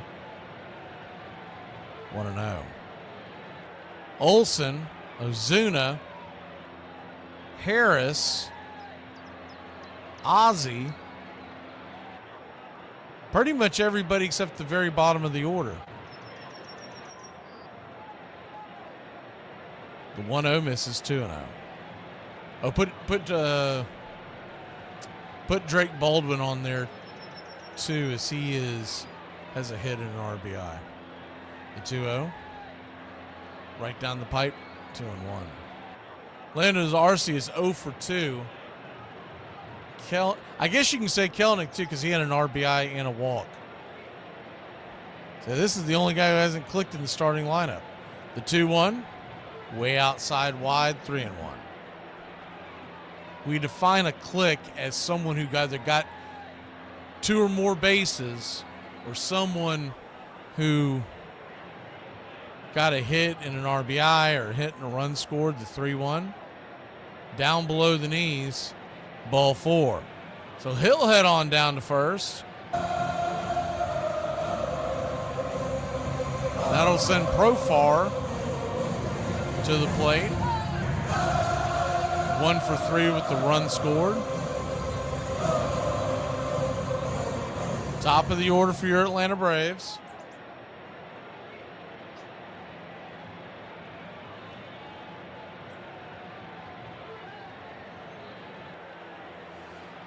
First pitch on the way to Profar. Down and in for a ball. It's 1-0.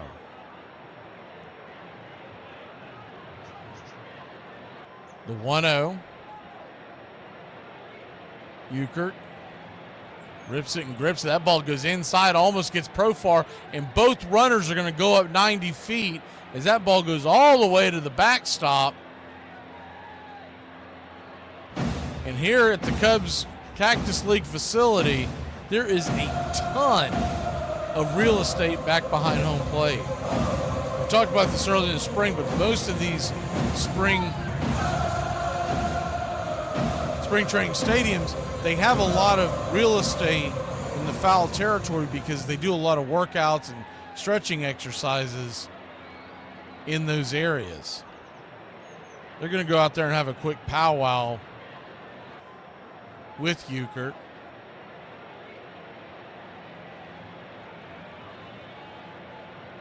Runners on second and third. 2 outs.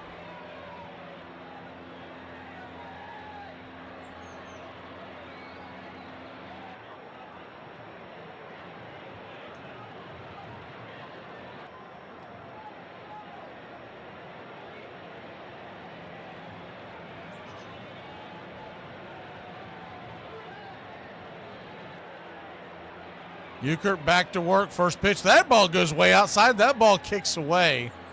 Regular season game, Kelnick may be busting it to home plate to try to score, but he'll stay put. Didn't get that far away. Doesn't appear to be a cloud in the sky here in Arizona. Bright sunny day. Of course, it's what, 2:30 Eastern there, or 2:30 local, excuse me. The 3-0, that ball goes inside, ball 4, and your Atlanta Braves have loaded the bases. Ducks all over the pond.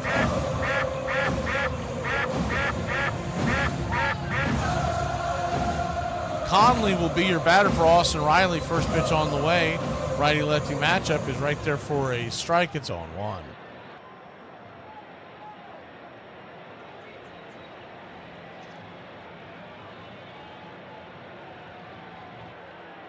The 0-1. Chops it foul off his instep. 0-2. Puckett, the right-hander, is warming up in the pen for the Chicago Cubs. Yeah, I don't know about y'all. I really like that Cub spring training hat. That's pretty sharp hat. The 0-2. Whoa, inside, spun around. Almost got Kenley up there in the shoulder. The left-hander had to spin around in the box to avoid from getting hit. That was dangerously close to hitting him in the face, to be honest with you. At least the hands, I don't know how he didn't get hit by something. The 1-2. Sliced over towards the third base side. That's going to get down for a base hit. 1 run will score. Your Braves lead at 9-2. 2 runs will score, and it is 10-2.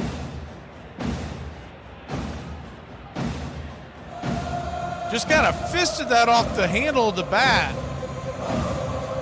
But they were playing him to pull. So the third baseman was in almost level with the bag, so he didn't have a chance to get back there and make the catch.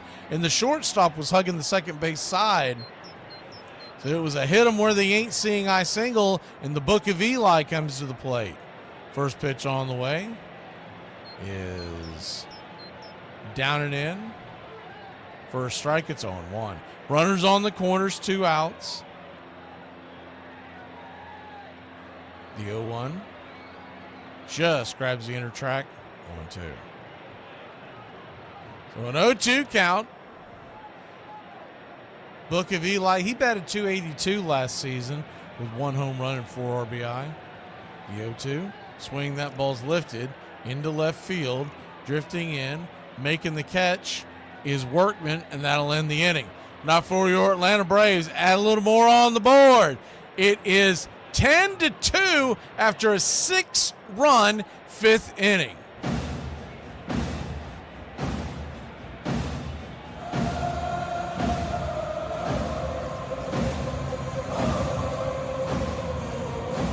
People be like, damn, you're just so chill. I'm like, thanks, I gave up. Lastly, before I open the bar in the morning, I always make sure to turn on the Coors sign, let people know we got Ice Delicious Coors in the bar, and then that's the last thing I do. That sign does not say Coors. Come outside, come outside, come outside. It's closed. It says closed. Okay. Yeah, right, I can see that now, but, you can't really read it from the inside. You can't read it from the outside. All right. Today we're going to talk about crazy stats. Both Cecil and Prince Fielder ended their careers with 319 home runs. They both made their major league debuts at the age of 21. They both had 1 season with 50 or more home runs, 1 season with 40 or more home runs, and 4 seasons with 30 or more home runs. Exactly 40% of their hits went for extra base hits, and 22% of the balls they put into play were line drives. And that's not all. They also matched each other with 97 2-out home runs, 49 fourth-inning home runs, 29 fifth-inning home runs, and 18 ninth-inning home runs.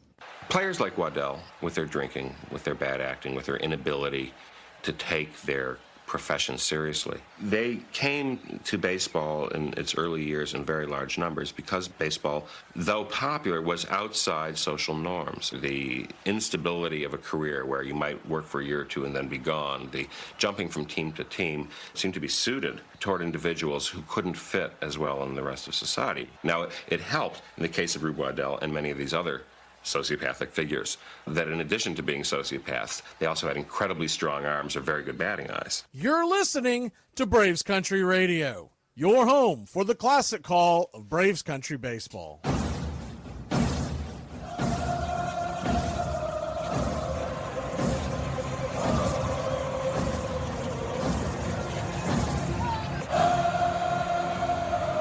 Ten to 2 your score. Bottom of the 5th inning, the Cubs will now face, John Birdie leads us off, the number 9 hitter for the Chicago Cubs. Cubs will now face Hector Neris, signed in the offseason. The 0-1 swung on and lifted by Birdie into center field.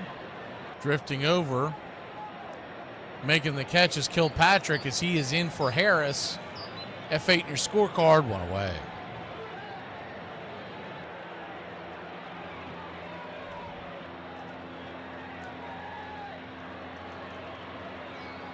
One down. Ian Happ, your batter, 1 for 2 with the double. First pitch on the way is swung on and fouled straight back. It's 0-1. Ian Happ expected to be the everyday center fielder and the leadoff man. Of course, Cody Bellinger filled the center fielder role last year. He's off to the New York Yankees. The 0-1's right there. First strike, it's 0-2. Cubs are expected to have Justin Steele, James Taillon, and then Shota Imanaga as their 1-2-3 options. Pitch on the way, dribbled over the second. It's going to be a 4-3 put out. 2 down. Imanaga would normally be your opening day Thursday pitcher, but he got the start in the Japanese series in Tokyo. Steele pitched the second game, but he didn't give up. He didn't pitch a whole lot of innings, so they're going with Steele and then giving Imanaga an extra day of rest, pitching in third. Matthew Boyd's expected to be the number 4 pitcher. First pitch to Suzuki is right there. First strike, it's 0-1. The 0-1 swung on, swatted into left field. That's down for a base hit. That should be extras. It is. Imanaga is digging for second. And it's a double for Imanaga, so he gets into scoring position with 2 down. Looking at the rest of the Cubs rotation, Ben Brown and Colin Ray are expected to compete for the 5th spot. Hasn't been put in stone. We saw Ben Brown come into relief in the series with the Dodgers as well as Ray, but it doesn't really mean a whole lot because both have been starters and relievers in their career. First pitch on the way is a check swing foul to Tucker. It's 0-1.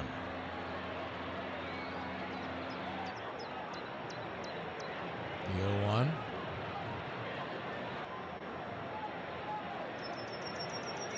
Home runs by Olsen, Ozuna, and Ozzie are taking you to that 10-2 lead. The 0-1 swung on and foul back. It's 0-2.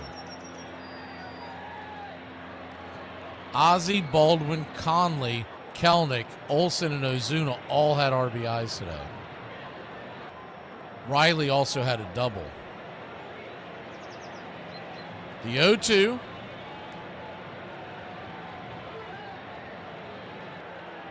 Neris kicks and fires. Swing and a miss. Strike 3. Fastball. Got him on the outer edge. That'll end the inning. Cubs get one on, but we'll head to the 6th, up 10-2 here in the Cactus League. Do you want me to get you a drink? No, it's 8:30 in the morning. What is wrong with you? But we're at the airport. Oh, that's right. No, I already have one. I'm good. Thanks. Here are some baseball facts that you might not have known. Why does Kenley Jansen wear the number 74? Jansen was one of the best closers of the 2010s, but things haven't always been good for Kenley. When he was 12, his father suffered a stroke and he couldn't work anymore. As a result, his mother Bernadette had to work day and night to support the family. She would tell Kenley and his siblings that everything was okay when they were actually in deep financial troubles. Kenley knew about the family's issues, so he promised her he would do everything he could to fix their problems. At the age of 17, Jansen was a catcher and he signed with the Dodgers. He had a good arm but was struggling at the plate, so the Dodgers turned him into a pitcher. In 2011, the Dodgers gave him a major league contract worth $416,000. With no hesitation, Kenley sent the money to his family back in Curacao in order to help pay off the home's mortgage. That house in Curacao is on Kaya Kokolishi 74, and Jansen wears the number 74 to honor his family and his roots. Hey Braves Country, this is Mac Magee with Braves Country Radio. We are bringing you pitch by pitch, play-by-play of your Atlanta Braves all year long. Please like and subscribe today. It's free, and it helps us bring you more of the game we all love. Braves Country Radio, your home for the classic call of Braves Country Baseball.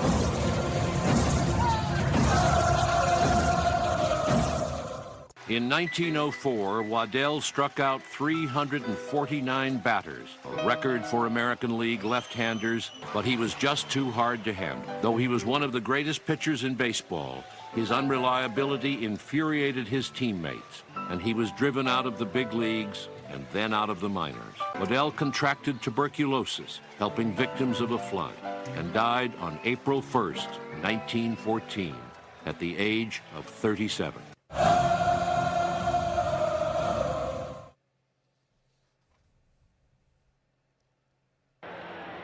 Welcome back. Left-hander on the mound for the Chicago Cubs. First pitch on the way is a bender right there for a strike on the outer edge. It's 0-1. Ogun's your batter. Pitcher. Thielbar. The 0-1. Fastball just misses inside. 1-1. Most of these guys for the Cubs you can expect to be with the roster on opening day. 1-1. Swing and a miss. 1-2. So a 1-2 count.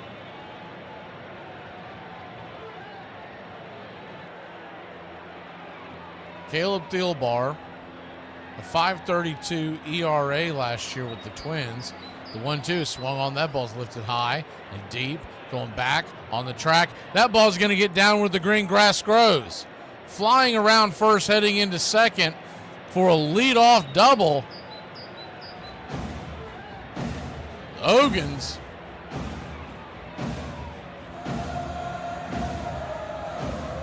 heroes got a hanger. Keyshawn Ogun's from San Francisco, California. Played his college ball with Cal. He's in scoring position. That'll bring Brian De La Cruz to the plate. De La Cruz, first pitch, swing and a miss. Over the top. It's 0-1. And he was trying to tomahawk that. That swing of his was well above the letters, and that ball was around the armpits. The 0-1. Swing, that ball's lifted down the line. Plenty of distance, but plenty foul. It's 0-2. We expect De La Cruz to be in there against lefties come opening day. Kelnick versus righties. The 0-2. In the dirt 1-2. It'll be interesting to see what they do when Acuna does come back. Along with Verdugo, they're going to have to make a decision.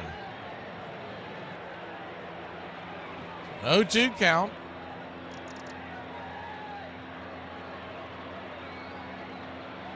Pitch on the way. Swing and a miss. Chase the curveball at the edge. One away. One of the options they would have is they could keep the outfielders and either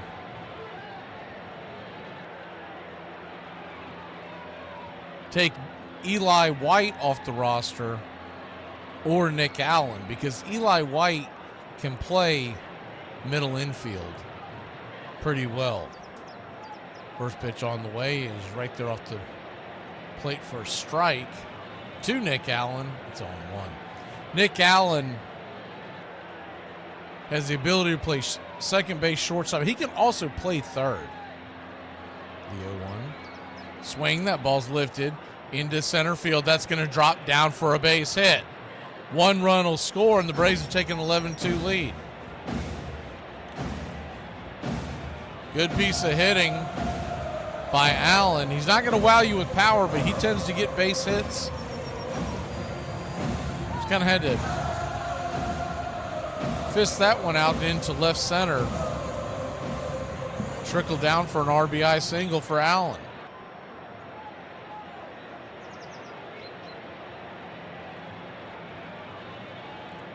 First pitch on the way is a swing and a miss strike by Baldwin. It's 0-1. Yeah, Debbie, I see that. That's why I've got multiple feeds in my studio, because every time I turn around, they're interviewing somebody. And if it's not the Cubs, it's the Braves constantly interviewing. The 0-1, swing and a miss. Down and in, it's 1-1. So a 1-1 count, runner at first, one out. Lefty-lefty matchup. Thielbar delivers in the dirt. 2-1. They do it on all of them. I think they get to a certain point in the spring where they just love to be lazy and they'll interview some of the damnedest people sometimes too. You're like, who is that guy? The 2-1 swing, pops it up. High and out of play. They'll start interviewing ball boys by tomorrow. That's why we're not doing tomorrow's game. So a 2-2 count. Thielbar delivers.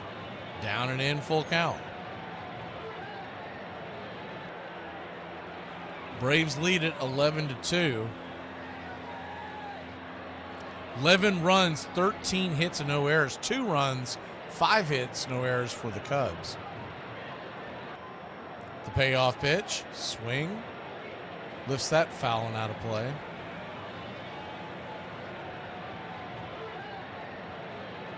Standing on deck is Paulini. He's in for Kelnick. Cato is at second base.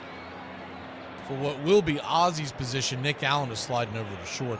The 3-2. Swing! That ball's ripped into right field. That's through for a base hit.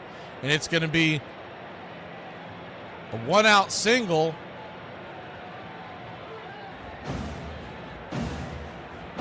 For Drake Baldwin.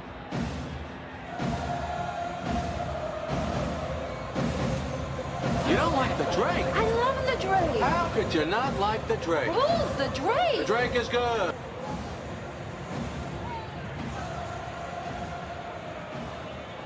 First and second, 1 out. Lefty-lefty matchup as Cato comes to the plate. Cato pitches high and inside. It's 1-0. Kobe Cato from Honolulu.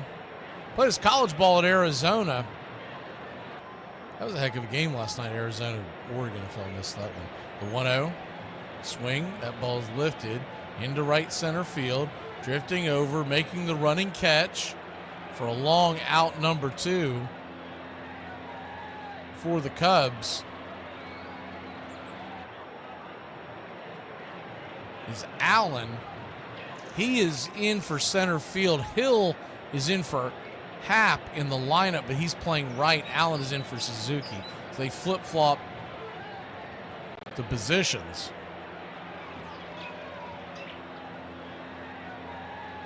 Lefty-lefty matchup now.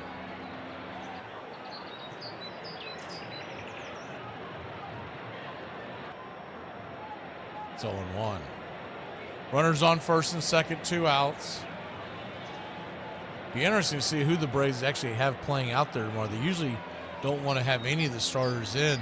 It's such a strange situation as the 0-1 misses high 1-1. Because typically everybody is still in spring in the Grapefruit League, but they've moved out here to Arizona as we head to San Diego. This swing and might have just gotten a piece of that. It's 1-2. But they're still not going to want to put most of their guys out there because you're 2 days away. Last thing you want to do is get someone banged up. The 1-2 down and away. And honestly, the last few years, the Monday game, the starters have not played this long. So a 2-2 count. Curveball caught, looking, strike 3. That ball came so close to hitting the batter, Kobe Cato, that he almost hit him. And as he bent away, the ball just grabbed the inside part of the zone. We'll be back in a flash. Braves, Cubs, 11-2. We head to the bottom of the 6th. If I ever say, do you want me to be honest? You might want to just say no. Hey, Braves country, I'm Mac Magee. Join us for Pitch by Pitch, Play by Play, the classic call of Braves country baseball. We're bringing you Atlanta Braves baseball all year long. Jump into our pregame show, Braves Country Today, just before first pitch. Stick around for the postgame show, Braves Country Tonight, where we will open up the phone lines and react to your calls or your comments all year long. That's Braves Country Radio, pitch-by-pitch, play-by-play, your home for the classic call of Braves Country Baseball. Excuse me, what the hell's going on out here? Well, Nook's scared because his eyelids are jammed in his old man's hair. We need a live rooster? We need a live rooster to take the curse off Jose's glove, and nobody seems to know what to get Millie or Jimmy for their wedding present. Today we're going to talk about crazy stats. BJ and Justin Upton both hit their 99th career home runs on the same day, July 20th, 2012. They would follow that up with their 100th career home run on the same day, August 3rd. In between the home runs, they both had 7 hits, 6 singles, and an extra base hit. I love watching closely what I think is this psychological duel between the pitcher and the batter, as well as a physical duel, knowing that each one is anticipating what the other one is going to do, and that one of them is going to win, one is going to lose. I mean, that's what's so wonderful about it. I mean, people who don't understand baseball think about, well, what is it, these 9 guys on the field? If you love it at that moment, it's just as exciting as a heavyweight boxing match. These 2 people are dueling each other, and with all of their memory of the other person, and the great pitchers and the great batters have studied the other person. That's what's so wonderful.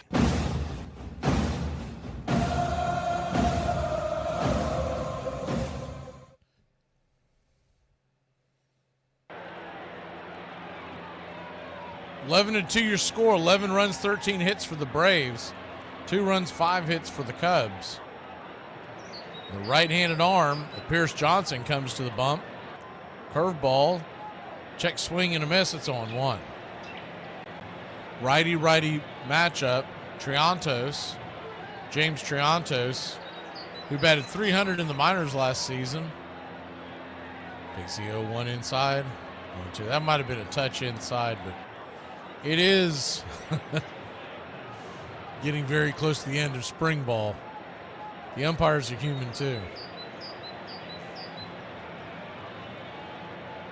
0-2 count. Long is on deck. Machado in the hole. The 0-2. This is 1-2. Braves will start the season off with a 4-game set in San Diego. We're going to have every game this year, so please like and subscribe today. And it's kind of a kooky schedule to start the season, is the 1-2 misses high, 2-2. So we're going to be at 4:10 Eastern on opening day. I believe it's 9:40 on that Friday night. Then we go back to a 7:15 first pitch on Saturday, and then we are the Sunday night game, the 2-2. Swing and a miss, strike 3. 1 away. So it's not your typical day game. I was disappointed in that because I like the day games on Sunday. I really do not like the Sunday night games. But nonetheless, then we turn back around and have a 10:10 first pitch on Monday as we head to Dodger Stadium. First pitch on the way to the right-hander is down and away. Long, the batter. It's 1-0.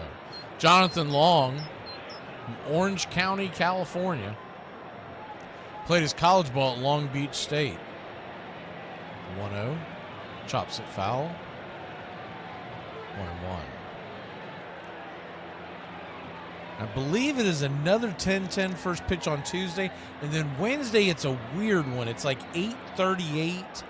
It's a really strange time. I think it's because it's either on ESPN or maybe it's on one of the other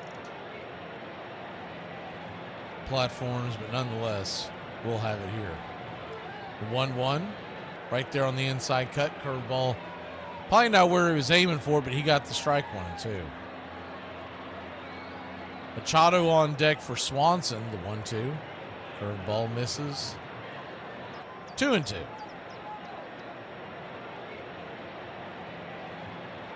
I'm hoping with ESPN losing the broadcast rights, this is their last year to carry Major League Baseball. I'm hoping those Sunday night games go away. The 2-2 misses high and inside. Full count. Because as far as from the national platform, the only teams, or the only broadcasts systems that have ever showed interest in doing these types of night games is Fox. The 3-2 misses high, ball 4. So he'll head on down to first. 1 on, 1 out. And I can't imagine Fox is going to do a national game on Saturday night and then do a Sunday night as well, especially because they're continuing to broadcast football. I'm hoping that Sunday night game just goes away. First pitch on the way is right there at the knees. For a strike, it's on 1. Machado, the batter, he's on for Dansby Swanson. Dixon Machado from Venezuela. Nicknamed Manji. The 0-1 swung on. That ball's ripped into left field. That's down for a base hit. And the Cubs have something going here in the bottom of the 6th. First and second, 1 out.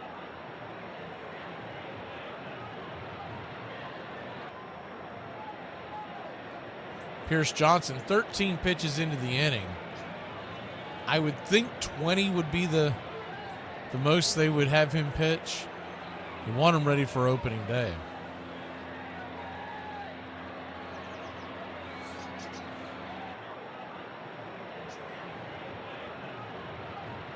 Righty-righty matchup.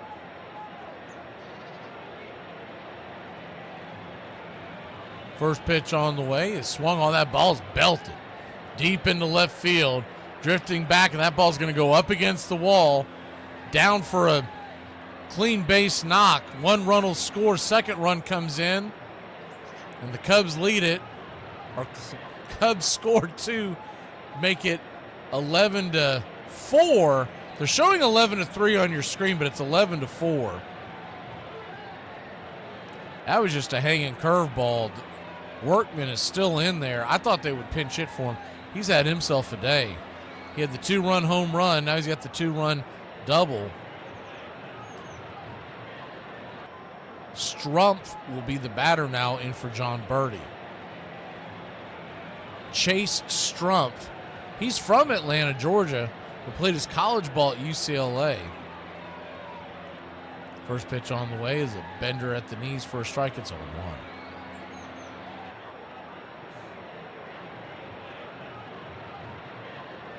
The 0-1.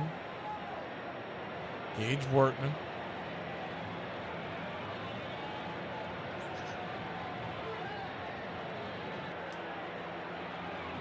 Standing at second. The 0-1's fouled back.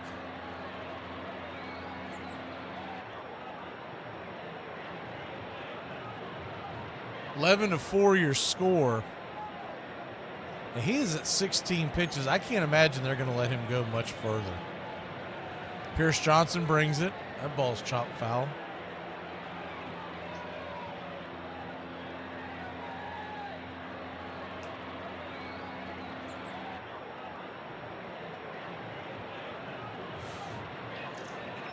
But yeah, so the first week of the broadcast, some really strange times because we're out on the left coast. I don't remember if we've ever done that before. The 0-2. Swing and a miss, strike 3. 2 down. I've remembered some early season matchups, but on the road in the West Coast, that is a strange one. I'll tell you something else that was weird I noticed today as I was scrolling through to see what time all the games were on opening day. Do you know there is not a 1 o'clock hour or 2 o'clock hour first pitch on opening day? That is a weird one. First pitch on the way, righty-righty. 2 down, a runner in second.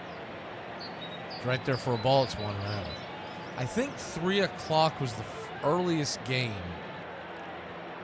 And it's the 1-0. Right there for a strike. 1-1. I'm going to pull it up so I don't misspeak, but I want to say that opening day, it's Brewers-Yankees at 3 o'clock. That's like the national ESPN game. 1-1. Curveball. Good one right there at the knees. 1-2. And then you have Orioles and Blue Jays at 3:07. And then after that, It's Phillies, Nats, and Braves and Padres. A bunch of games at 4 o'clock. Then you've got one 7 o'clock game, which is Tigers and Dodgers. As the 1-2's popped up high into center field. Coming over, making the catch is Kilpatrick. Man, he's got to fight that sun. Finally comes down for out number 3. We'll head to the top of the 7th. 11-4 your score. Braves over the Cubs here in the Cactus League. Here are some baseball facts that you might not have known. The San Francisco Giants were very close to becoming the Toronto Giants. In 1976, Giants owner Horace Stoneham sold the team to a group of companies in Toronto. The Toronto Giants were set to debut later that year, but a U.S. court stopped the deal. After hearing the news, a man named Bob Lurie bought the Giants and kept them in San Francisco. What's the best part of being a Mets fan? To be honest with you, like the character development, it really builds you for the rest of your life because it's such a miserable franchise. A lot of peaks and valleys with this team. So if that's the best part, what's the worst part? Probably May through September. Myers bringing it, and the pitch is hit in the air, foul, off first, Benzinger backing and calling, and the 1990 World Championship belongs to the Cincinnati Reds. Bell, left field, way back, Blue Jays win it! The Blue Jays are World Series champions as Joe Carter hits a 3-run home run in the 9th inning, and the Blue Jays have repeated as World Series champions. Touch them all, Joe. You'll never hit a bigger home run in your life.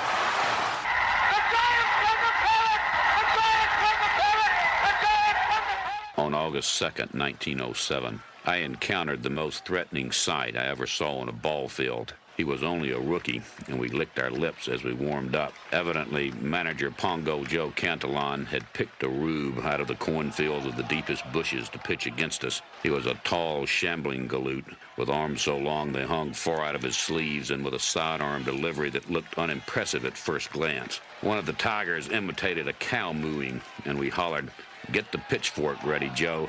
Your hayseed's on the way back to the barn." The first time I faced him, I watched him take that easy wind-up, and then something went past that made me flinch. The thing just hissed with danger. We couldn't touch him. Every one of us knew we'd met the most powerful arm ever turned loose in a ballpark. Ty Cobb. Welcome back. And see, I'm talking about the game on Wednesday night being on MLB Network. That wouldn't change the time. First pitch on the way to Kilpatrick is inside for a ball. It's 1-0. MLB Network does not pay for the broadcast rights as the 1-0 pitch is lifted off of the center field wall. Kilpatrick's going to fly around into second base, and he's got himself a leadoff double. Good to see that for Kilpatrick. We've seen him in the spring quite a bit the last few years, and he's just always going to be blocked by the fact that Michael Harris plays his position. He doesn't have the power that Harris has, but he's got speed. I would think at one point someone's going to make a trade or he's going to get an opportunity to play somewhere in the bigs, at least as a role player. Righty-lefty matchup. First pitch on the way is high and outside. It's but when MLB Network picks up a game, it's not like when it's ESPN or Fox where they move the game for specific reasons. They're just picking it up because they want something to broadcast at that time, and they think it's going to be popular. But they don't pay the broadcasting rights that the other ones do. So you don't see games moved because of them. 2-0. Right there, first strike, 2-1. I'd say the Dodgers wanted the game at 5:38 local time for a specific reason. Maybe it has to do with the fact that it would be a travel day and they want to get out of town because the Dodgers see where they play the next. As the 2-1 pitch is swung on, that ball is hammered into left field. That's going to get down for a base hit, and it's going to be another double. Kilpatrick will come around to score. They'll just switch spots. Kilpatrick will head to the bench.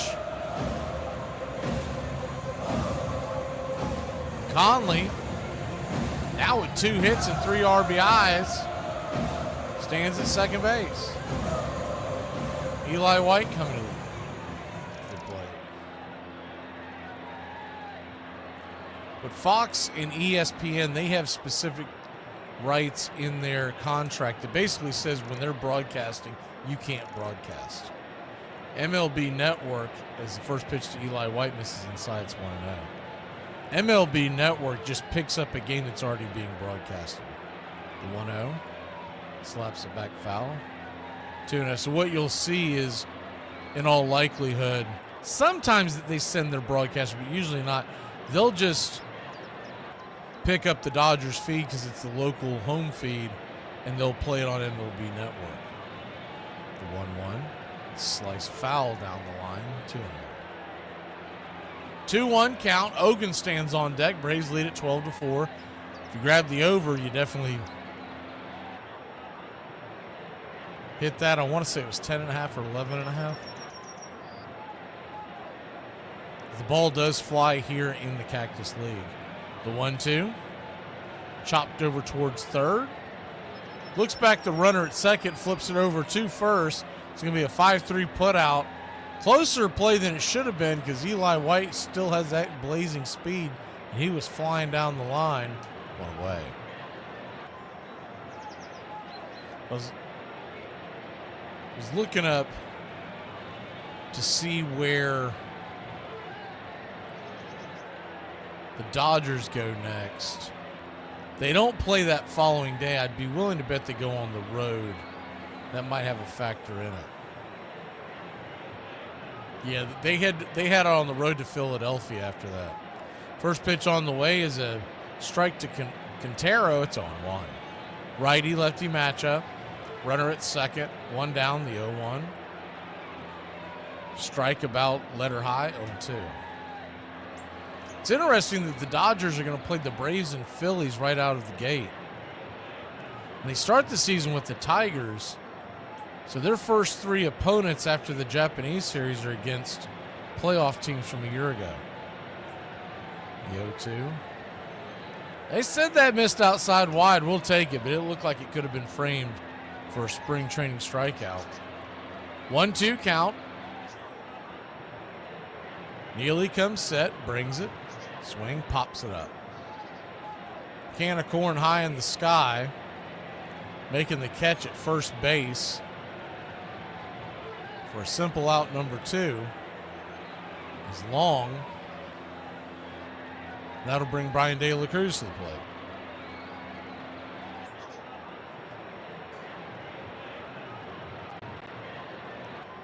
So 2 down.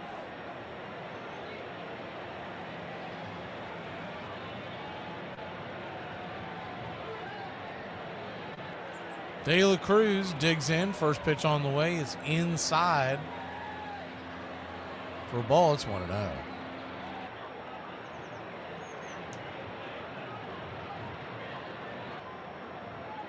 Well, 1-0.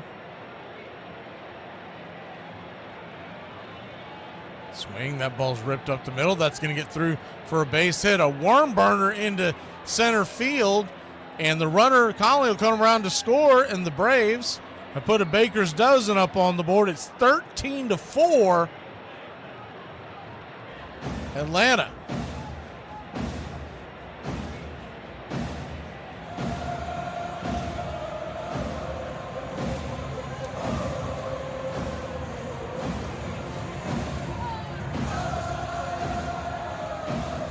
Tell you what's going to make the Dodgers fans, and I guess Philly fans for that matter,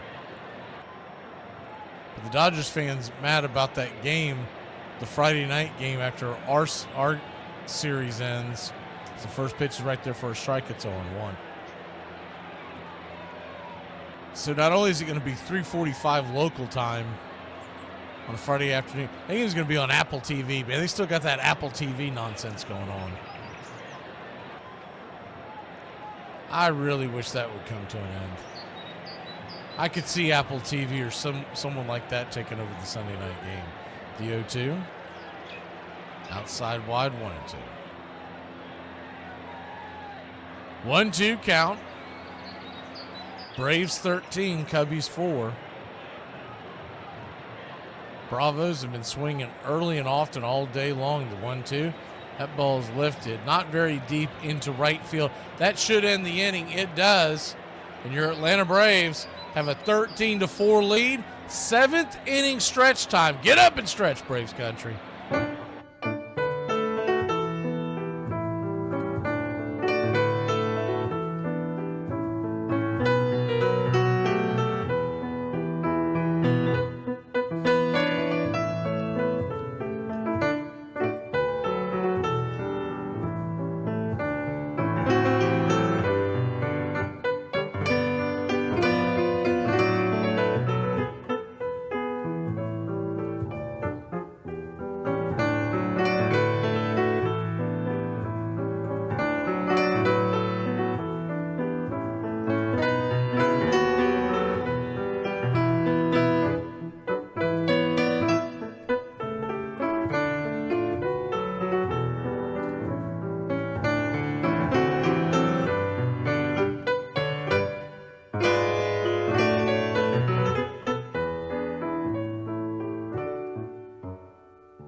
Welcome back.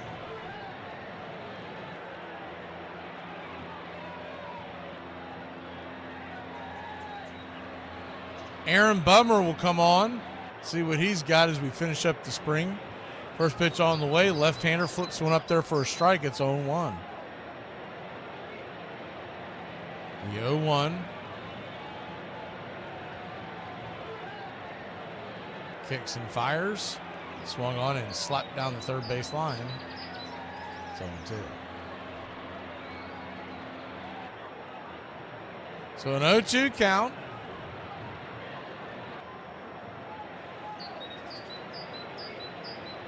Curveball misses way outside wide, 1-2.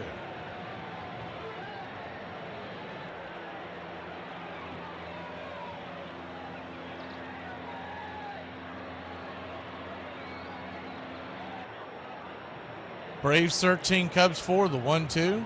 Misses outside wide, 2-2. Appreciate everybody hitting that like button. We got 259, not too shabby for a spring training game. I know not a lot of y'all don't watch it on an actual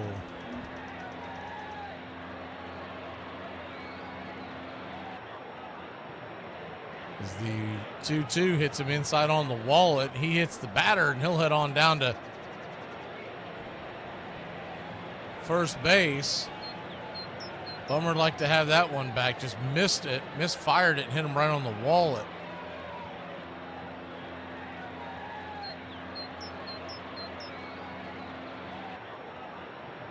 Man, that got it. Man, that was a hard sinker. Got him right in on the wallet. Runner on first, nobody out. First pitch is swung on and fouled back. It's 0-1.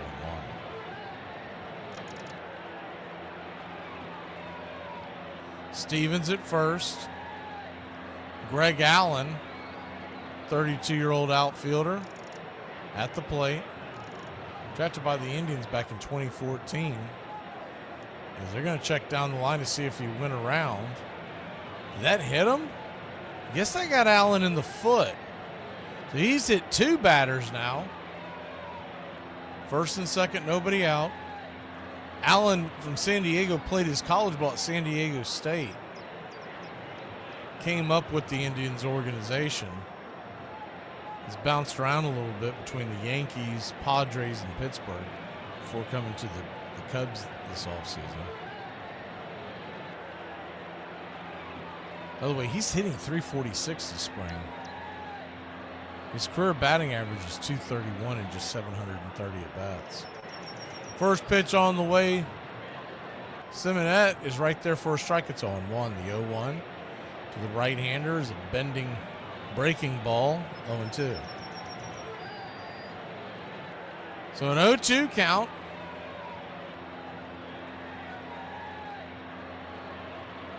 The pitch. Swing and a miss. Strike 3. Got him down and in. 1 away. Good pitch by Bummer. But honest engine, that almost got him. I don't know if Aaron Bummer got dared in the dugout before he came out there to see how many Cubs he could hit. Triantos, the right-handed bat, takes the first pitch from Bummer for a strike just above the thighs on the inner cut. It's 0-1. James Triantos 0 for 1 with the strikeout so far. The 0-1 swung on, lifted into left field, drifting back, making the catch in deep left field over there by just before the warning track. It's Brian De La Cruz. He's predominantly played right field in the spring. They got him over in left. I'd say it's probably just to give him a different angle because there's probably not a rhyme or reason why he may get a left-handed start at some point. Whether it's in left field or right field. A start against a left-handed pitcher, I should say. First pitch to Long is right there for a strike. It's 0-1. The 0-1 flips it outside, 1-1. When he was with the Marlins, he played pretty much all over the outfield. Has always been pretty solid defensively. He's got pop in his bat. It really didn't surprise me that De La Cruz hit as well as he did this spring. He was the first name that they signed in the offseason. I wouldn't call De La Santos a big name, but he's definitely a name we were all aware of. The 2-1 from Bummer as he comes set. His 16th pitch of the afternoon, right there for a strike, 2-2.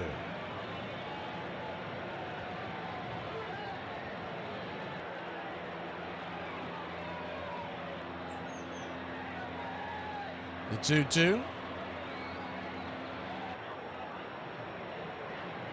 Swung on and dribbled over towards short. Should be an easy 6-4 put out. It is, and that'll end the inning. We'll head to the 8th inning. 13-4, the final tune-up before opening day here in Braves country. Coming out of retirement for this one. Whoa, what? Yeah. Buddy, I don't know who you are. You're about to get chlamydia. Here are some baseball facts that you might not have known. Billy Wagner is possibly the best left-handed reliever of all time. Despite being a lefty, Wagner was born a natural righty. At the age of 7, he broke his right arm not once, but twice. While recovering, Billy learned to throw left-handed, and the rest is history. You might think that the St. Louis Cardinals are named after the bird, but that's not the case. In 1899, a reporter named Willie McHale overheard a woman talking about the, at the time, St. Louis Perfectos uniforms, saying that they were a lovely shade of cardinal. Fans liked the moniker Cardinals, and the name stuck. Armchair. Washington manager Joe Cantillon had received a report about a 19-year-old pitcher said to be tearing up the Idaho State League. This boy throws so fast you can't see him, the scout said, and he knows where he is throwing because if he didn't, there would be dead bodies all over Idaho. Walter Perry Johnson was a modest country boy from Humboldt, Kansas, with broad shoulders, long arms, and a curious motion that delivered the ball faster than any other pitcher had before him, and perhaps none has since. Still, he was cautious. Before signing up, he asked for a return return ticket home, just in case things didn't work out back east. Things did work out. Johnson hurled the ball so fast that one batter left the box after 2 swings. The umpire told him he had a 3rd swing coming. "I know," he said, "and you can have the next one. It won't do me any good." "There's only one way to time Johnson's fastball," said Bertie McCree. "When you see the arm start forward, swing." Another batter simply shook his head. "You can't hit what you can't see." In the words of the umpire, Billy Evans, he said, "Was it hard to call a game that Walter Johnson was pitching?" And he said, "Well, it wasn't really that hard. They wouldn't second guess me because not only were my eyes closed, their eyes were closed too."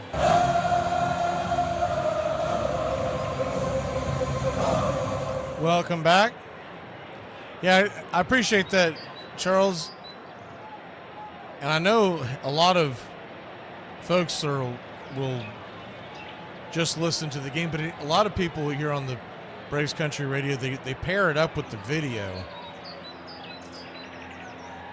And that was more of what I was referring to, because that's essentially how this whole thing got started, because first pitch on the way, fastball up top for a strike, it's 0-1.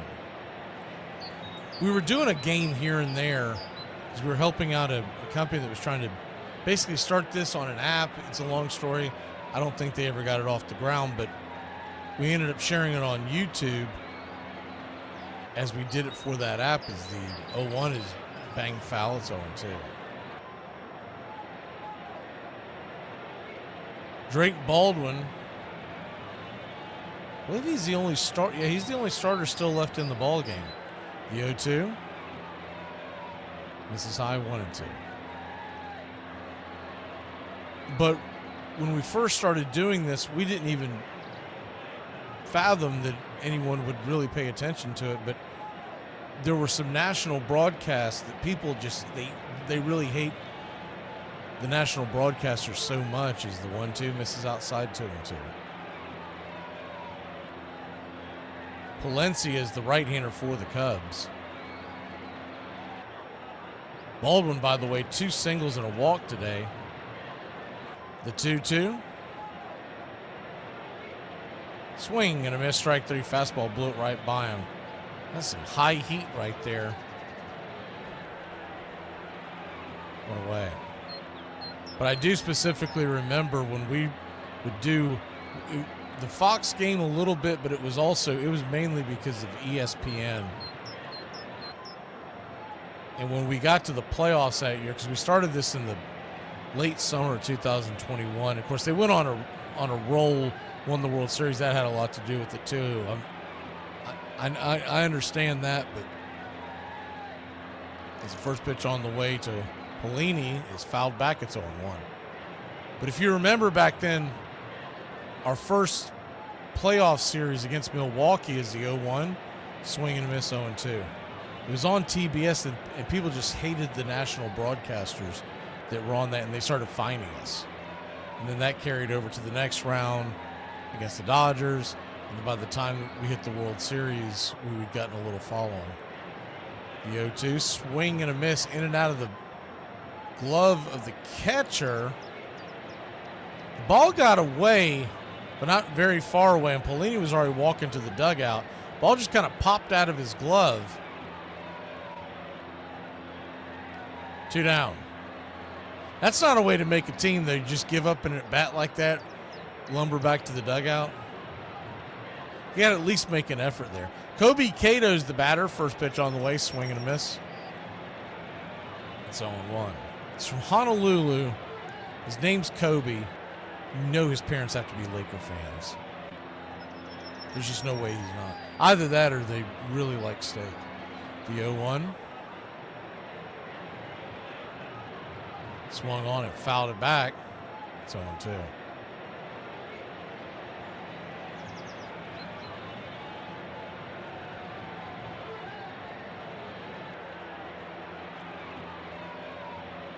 The 0-2. Well, we feel the same way, Charles.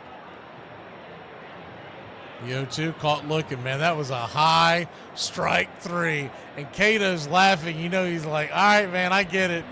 I'm sure the ump said something like it's 13-2 in spring training. We'll be back at a flash. Bottom of the 8th we go here in Braves country. Daddy, can you get me milk? Yeah, just a minute. Hey Google, set a timer for 1 minute. Got it. 1 minute. And that's starting now.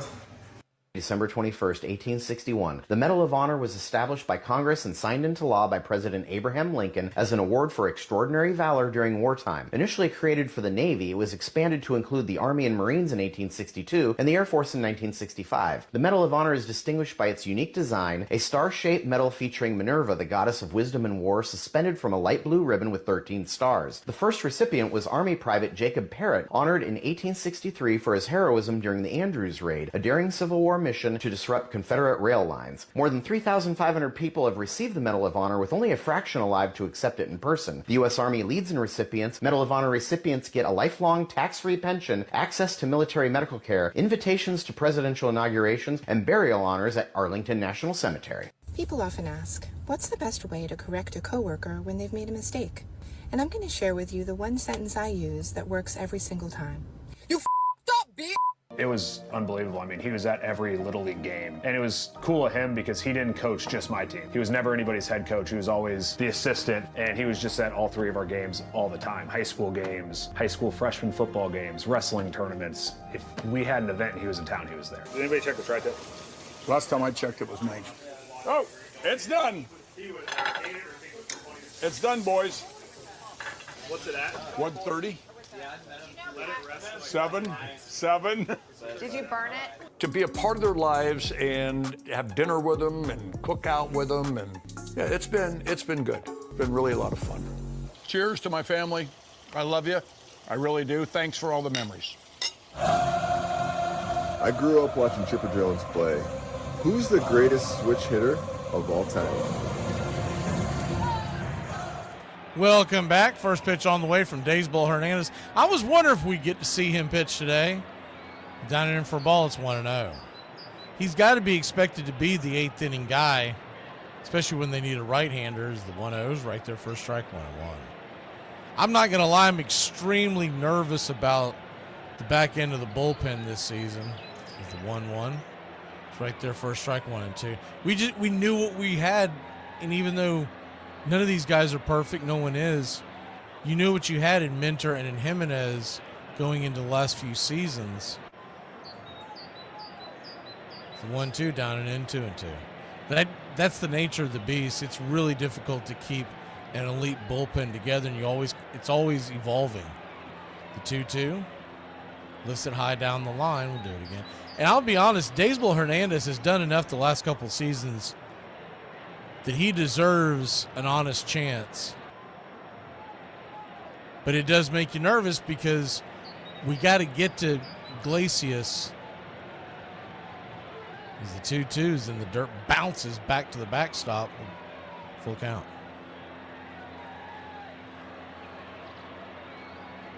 Full count.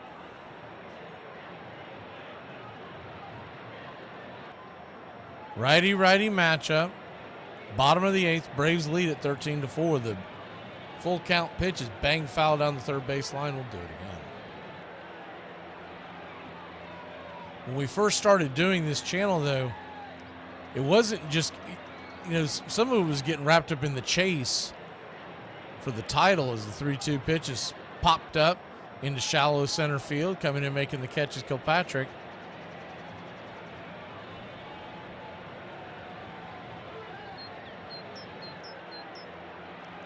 But the more I did it, the more I got into it, we really got kind of swept up in that playoff run.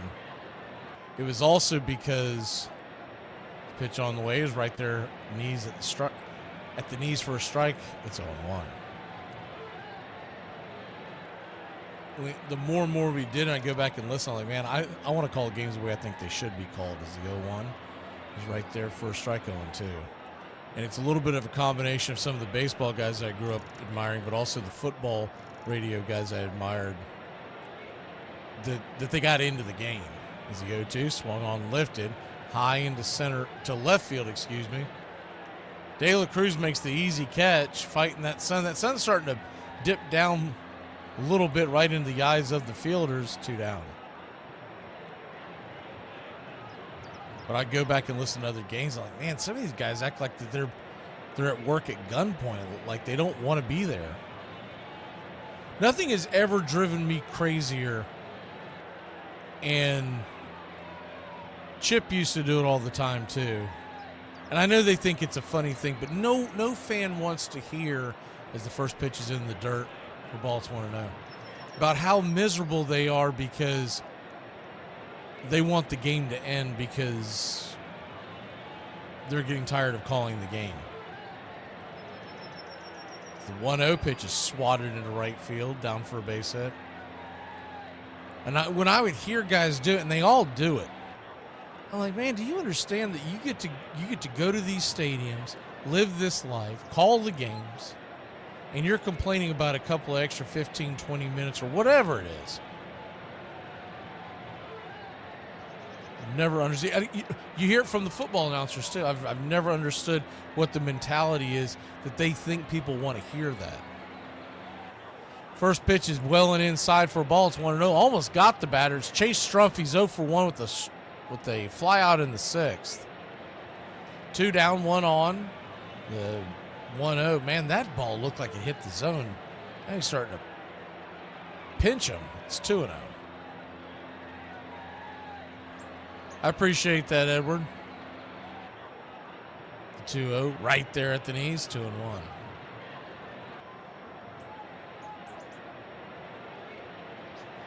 And sometimes I'll get lost, and what y'all don't realize is I'm wearing about 6 different hats, producing and whatnot. Sometimes if I make an error, you can bet that's what it's behind. But 2-1 misses high, 3-1. 3-1 count. And the more and more that we started playing with the sound effects and everything like that, and I go back and listen, I was like, man, I want people to feel like they're actually in the damn stadium when they listen. And so that's why we started with the chop, because I don't think we started that chop until 2023. I think we might have had it a little bit at the beginning, but not consistently. The 3-2 is down and in ball 4, and they've got runners on first and second. 2 outs as the runner was on the go, but stopped at second base.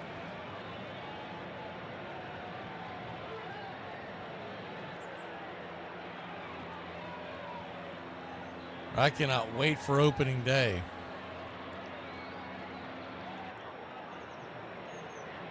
First pitch on the waves. High and inside. Whoa, that'll wake you up. 1-0. Stevens had to back out of the way. I got his head taken off. This makes you nervous a little bit. This could be the back end of our bullpen, the 1-0. Kicks and fires, swing and a miss, 1-1. But when he came on last year, Daysbel Hernandez, if y'all remember, the last few weeks of the season, we really leaned on him. The 1-1, slap back foul, 1-2. If anybody's paid their dues, it's Daysbel. I'm glad to see that it's assumed that he's going to be on the opening day roster. He does have an option left, so in theory they could send him back down. The 1-2. Come on, you got to give him that strike. That was right on the corner. 2-2. Now all of a sudden Blue is pinching him. 2-2 count. Is he a Padres fan? Is he trying to wear him out before opening day? The 2-2. Fastball caught, looking strike 3. He got caught watching the paint dry. That'll end the inning. Mercifully, that inning is over. Daysbel is going to go to the dugout, get himself some Powerade. We'll be back in a flash here on Braves Country. How can you fit 4 women on a bar stool? You better not be putting 4 women on a bar stool. It's How the hell are you gonna? How can you fit 4 women on a bar stool? It's real simple. You can't unless they're like Barbie dolls or something. No, average sized women. How can you fit 4 women on a bar stool? No, just tell me. You flip it over. You flip over the bar stool. That's horrible. No, I'm supposed to be the dirty one. I'll pay you $5 if you eat that. What? The cheese you just dropped. Eat it and earn yourself 5 smackaroos. No thanks. 10. No. 20? We have the same bank account. If I want to get $20 from you, I'll go to the ATM. I don't need to eat dirty cheese. True, but I got a 20 right here. You can have it right now. Buy yourself a new brassiere. Awful tempting, but still a no. You give me 20 if I eat it? No! 10. No! 5? That's a bargain! You're not gonna find anybody to eat dirty cheese for under $5. I don't care. I have no desire to pay or be paid to eat dirty cheese. You take no joy in life, do you? Memories are what surround George Brett everywhere he goes. And you've had as many good ones as he has. They're almost like best friends. But there are also other things he still remembers, like his relationship with the father, who never quite seemed to embrace him. I woke up one day, it was crazy. I told my wife this. I woke up one day, it was about 6 months ago, and I said, you know what? My dad was really an asshole. Before, I would always cry thinking about him. No, I'm not going to cry about him. He was a bad dad. He was a bad father and a bad dad. He just had this awakening one day to where he just decided he wasn't gonna make things up about his dad anymore. He wasn't that nice of a man. I have a lot of friends that were pretty good athletes, never made it. Maybe they didn't have the drive I had to please their father. And then to be the most successful one in the family, I think that's part of the reason why. Deep down in his mind, he wanted to prove his dad wrong. And I think he did. Help support Braves Country Radio. Join the country club today. Welcome back. 13-4 your score. 13 runs, 16 hits by your Braves. 4-8-0 by the Cubs. First pitch on the way. And Trevor Richards is right there for a strike. It's 0-1. Right-hander Richards, he has been around for a while. Curveball misses outside. 1-1. I don't believe he's expected to be on the opening day roster, but if so, he is. He's only 31 years old, but I swear it seems like he ought to be 50. 1-1 misses 2-1. They're saying he came in the league in 2018. I could have swore Trevor Richards was pitching at the All-Star break in 99. The 2-1's right there. Misses. Doesn't get the call. 3-1. Kevin Kilpatrick 1-for-1 with a double and a run scored. 3-1. Down and in, ball 4. So he'll head on down to first.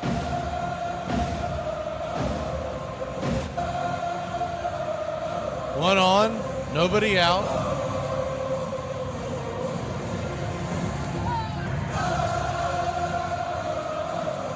Yeah, it's going to be a problem, Charles, because moving, as I've told everybody, we're moving this year. And one of the things I'm going to have to do is give up some of those hats. I'm going to have a whole damn U-Haul just for the hats. First pitch on the way is outside wide for a ball. It's 1-0. You're watching the Braves video at home. It blopped out for a second, not 100% why. The 1-0 pops it up. High in the sky, can of corn. Caught for the first out at short. F6 in your scorecard. 1 down. Top of the 9th. Feel like the gray media folk, someone put their elbow on the wrong button and was taking them to a Dairy Queen commercial. They're not really worth auctioning. Hell, I'm probably just going to give them to Goodwill or one of those type places around here. First pitch on the way is inside for a ball. It's 1-0. The 1-0. Eli White swats back fastball up against the screen. 1-1. Gave quite a few to a girl that I work with. Her husband, she said he wore ball caps.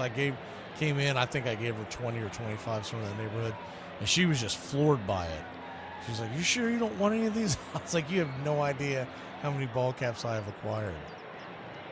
The 1-1 swats it back foul 1-2. Because if I find one on sale, that's a given.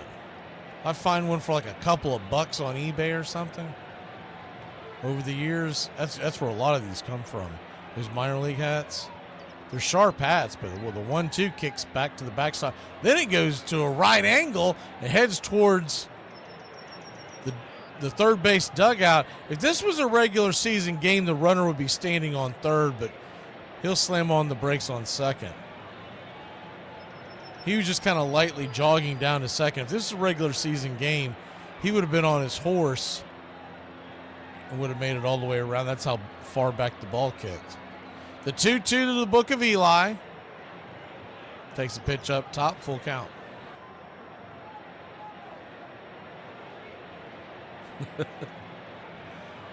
Wouldn't that be something, Charles? Have a whole big old truck. Just, what's in there? Ball caps. Used ball caps. 3-2 pitch, swing and a miss, strike 3. Chased a fastball up high and wide. 2 away.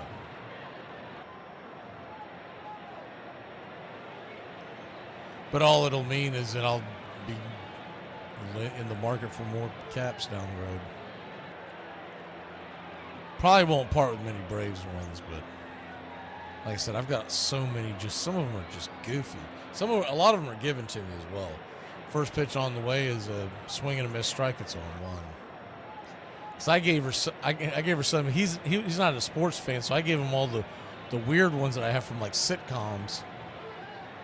And you'd have thought it was Christmas Day because she's like, "Oh my God, he's gonna love them." And I'm like, "Really?" Because like there were goofy ones like Dwight Schrute's Beet Farms and just stuff like that I acquire. The 1-1, high and outside, wide, 2-1.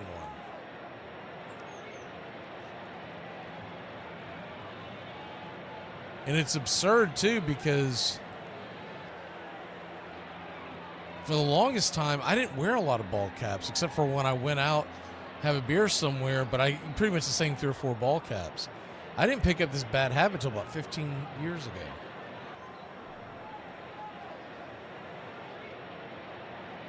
Two ones, rattle back foul, 2-2. Quintero, the batter. When I moved down to Florida, back to Florida, a little over 10 years ago, I had basically 3. As the 2-2 goes to the backstop. Runner will head on down to third with 2 outs. Had like 3 or 4 that I brought with me. It wasn't many. I know that it wasn't many. And I remember tossing a bunch then. Probably close to 100. And I was like, I'm not doing this when I get back down there. I'm not going to buy this many hats. And just over time, I'm like, God bless. I got bins where they sit in it. You can't even hang them. The 3-2, swing and a miss, strike 3. That'll end the inning. We head to the bottom of the 9th. Cubs need a touchdown and a field goal to get back in this one. We'll be back in a flash.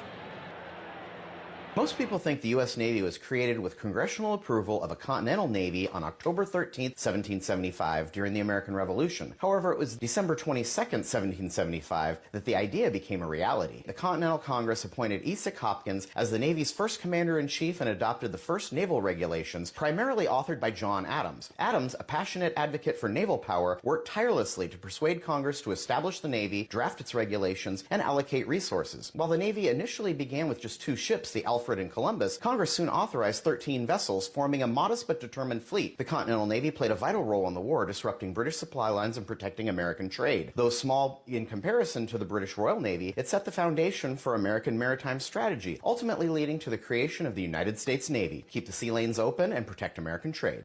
All right, maybe I wasn't the greatest player of all time, but fans, they forgive and forget.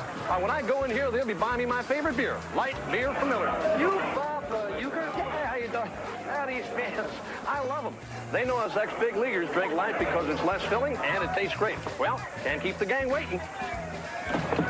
The fans are always joking. Some ex-athletes are pretty good actors. Most are barely passive. Uke was a natural. Give me 2 cases, you can have this baby. Game on. 1 case. Nope. A 6-pack. Half a can. The big league light beer, Miller Lite, where less filling tastes great. Okay, I'll give you 2 cases, and you don't have to take the card. But that's my final offer. He knew just what was necessary for these commercials. You know, one of the best things about being an ex-big leaguer is getting freebies to the game. Call the front office, bingo. And once these fans recognize me, I probably won't even have to pay for my light beer from Miller. I love them. That front row spot. It's a catchphrase now. Good seats, huh? You're in the wrong seat, buddy. Come on. Oh, I must be in the front row. Come on. I don't care where I go. I mean, even on airplanes. I must be in the front row. Welcome back. Raziel Iglesias, eyeglasses, is on. First pitch on the way. Misses outside for a ball. It's the 1-0. Kicks and fires. Swing and a miss. 1-1. 1-1 count. Righty-lefty matchup. The 1-1 just misses outside. 2-1. Final tune-up to get them ready for the opening day. The 2-1 swing. That ball's belted down the right field line. If it's fair, it's gone. I think it's going to just go foul of that foul pole down there. It did. For a loud strike number 2.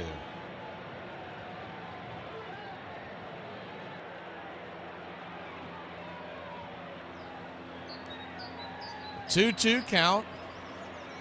As Allen will head back down to the home plate. The 2-2 misses inside. 3-2.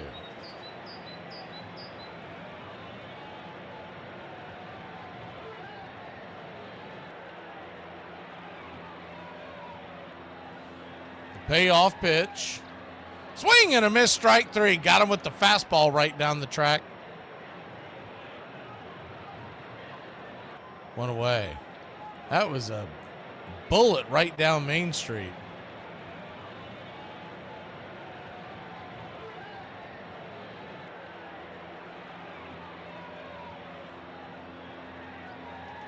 First pitch on the way. It's a swing and a miss strike. It's 0-1. Simmons, the number 3 hitter, the batter. Trying to find the eyeglass emoji. Loaded in, but I might have to wait till after the game because I don't see it. I know it's in here somewhere. The 1-1 from Iglesias. Outside wide, 2-1. 2-1 count.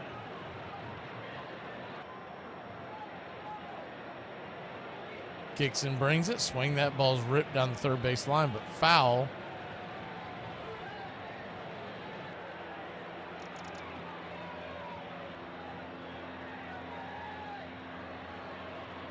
Braves 13, Cubs 4, bottom of the 9th.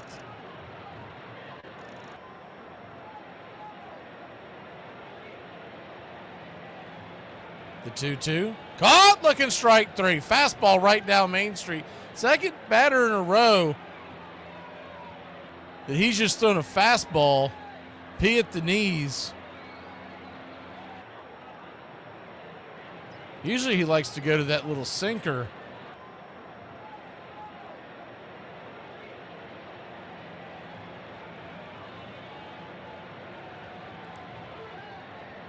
First pitch on the way to the right-hander, Triantos. Is swung on, and that ball's bounced to short. It's going to be a 6-3 putout, and that'll end the inning. That'll end the game. Braves win. Braves win. Your Atlanta Braves win. Well, this is the final tune-up. We will be on the air tomorrow.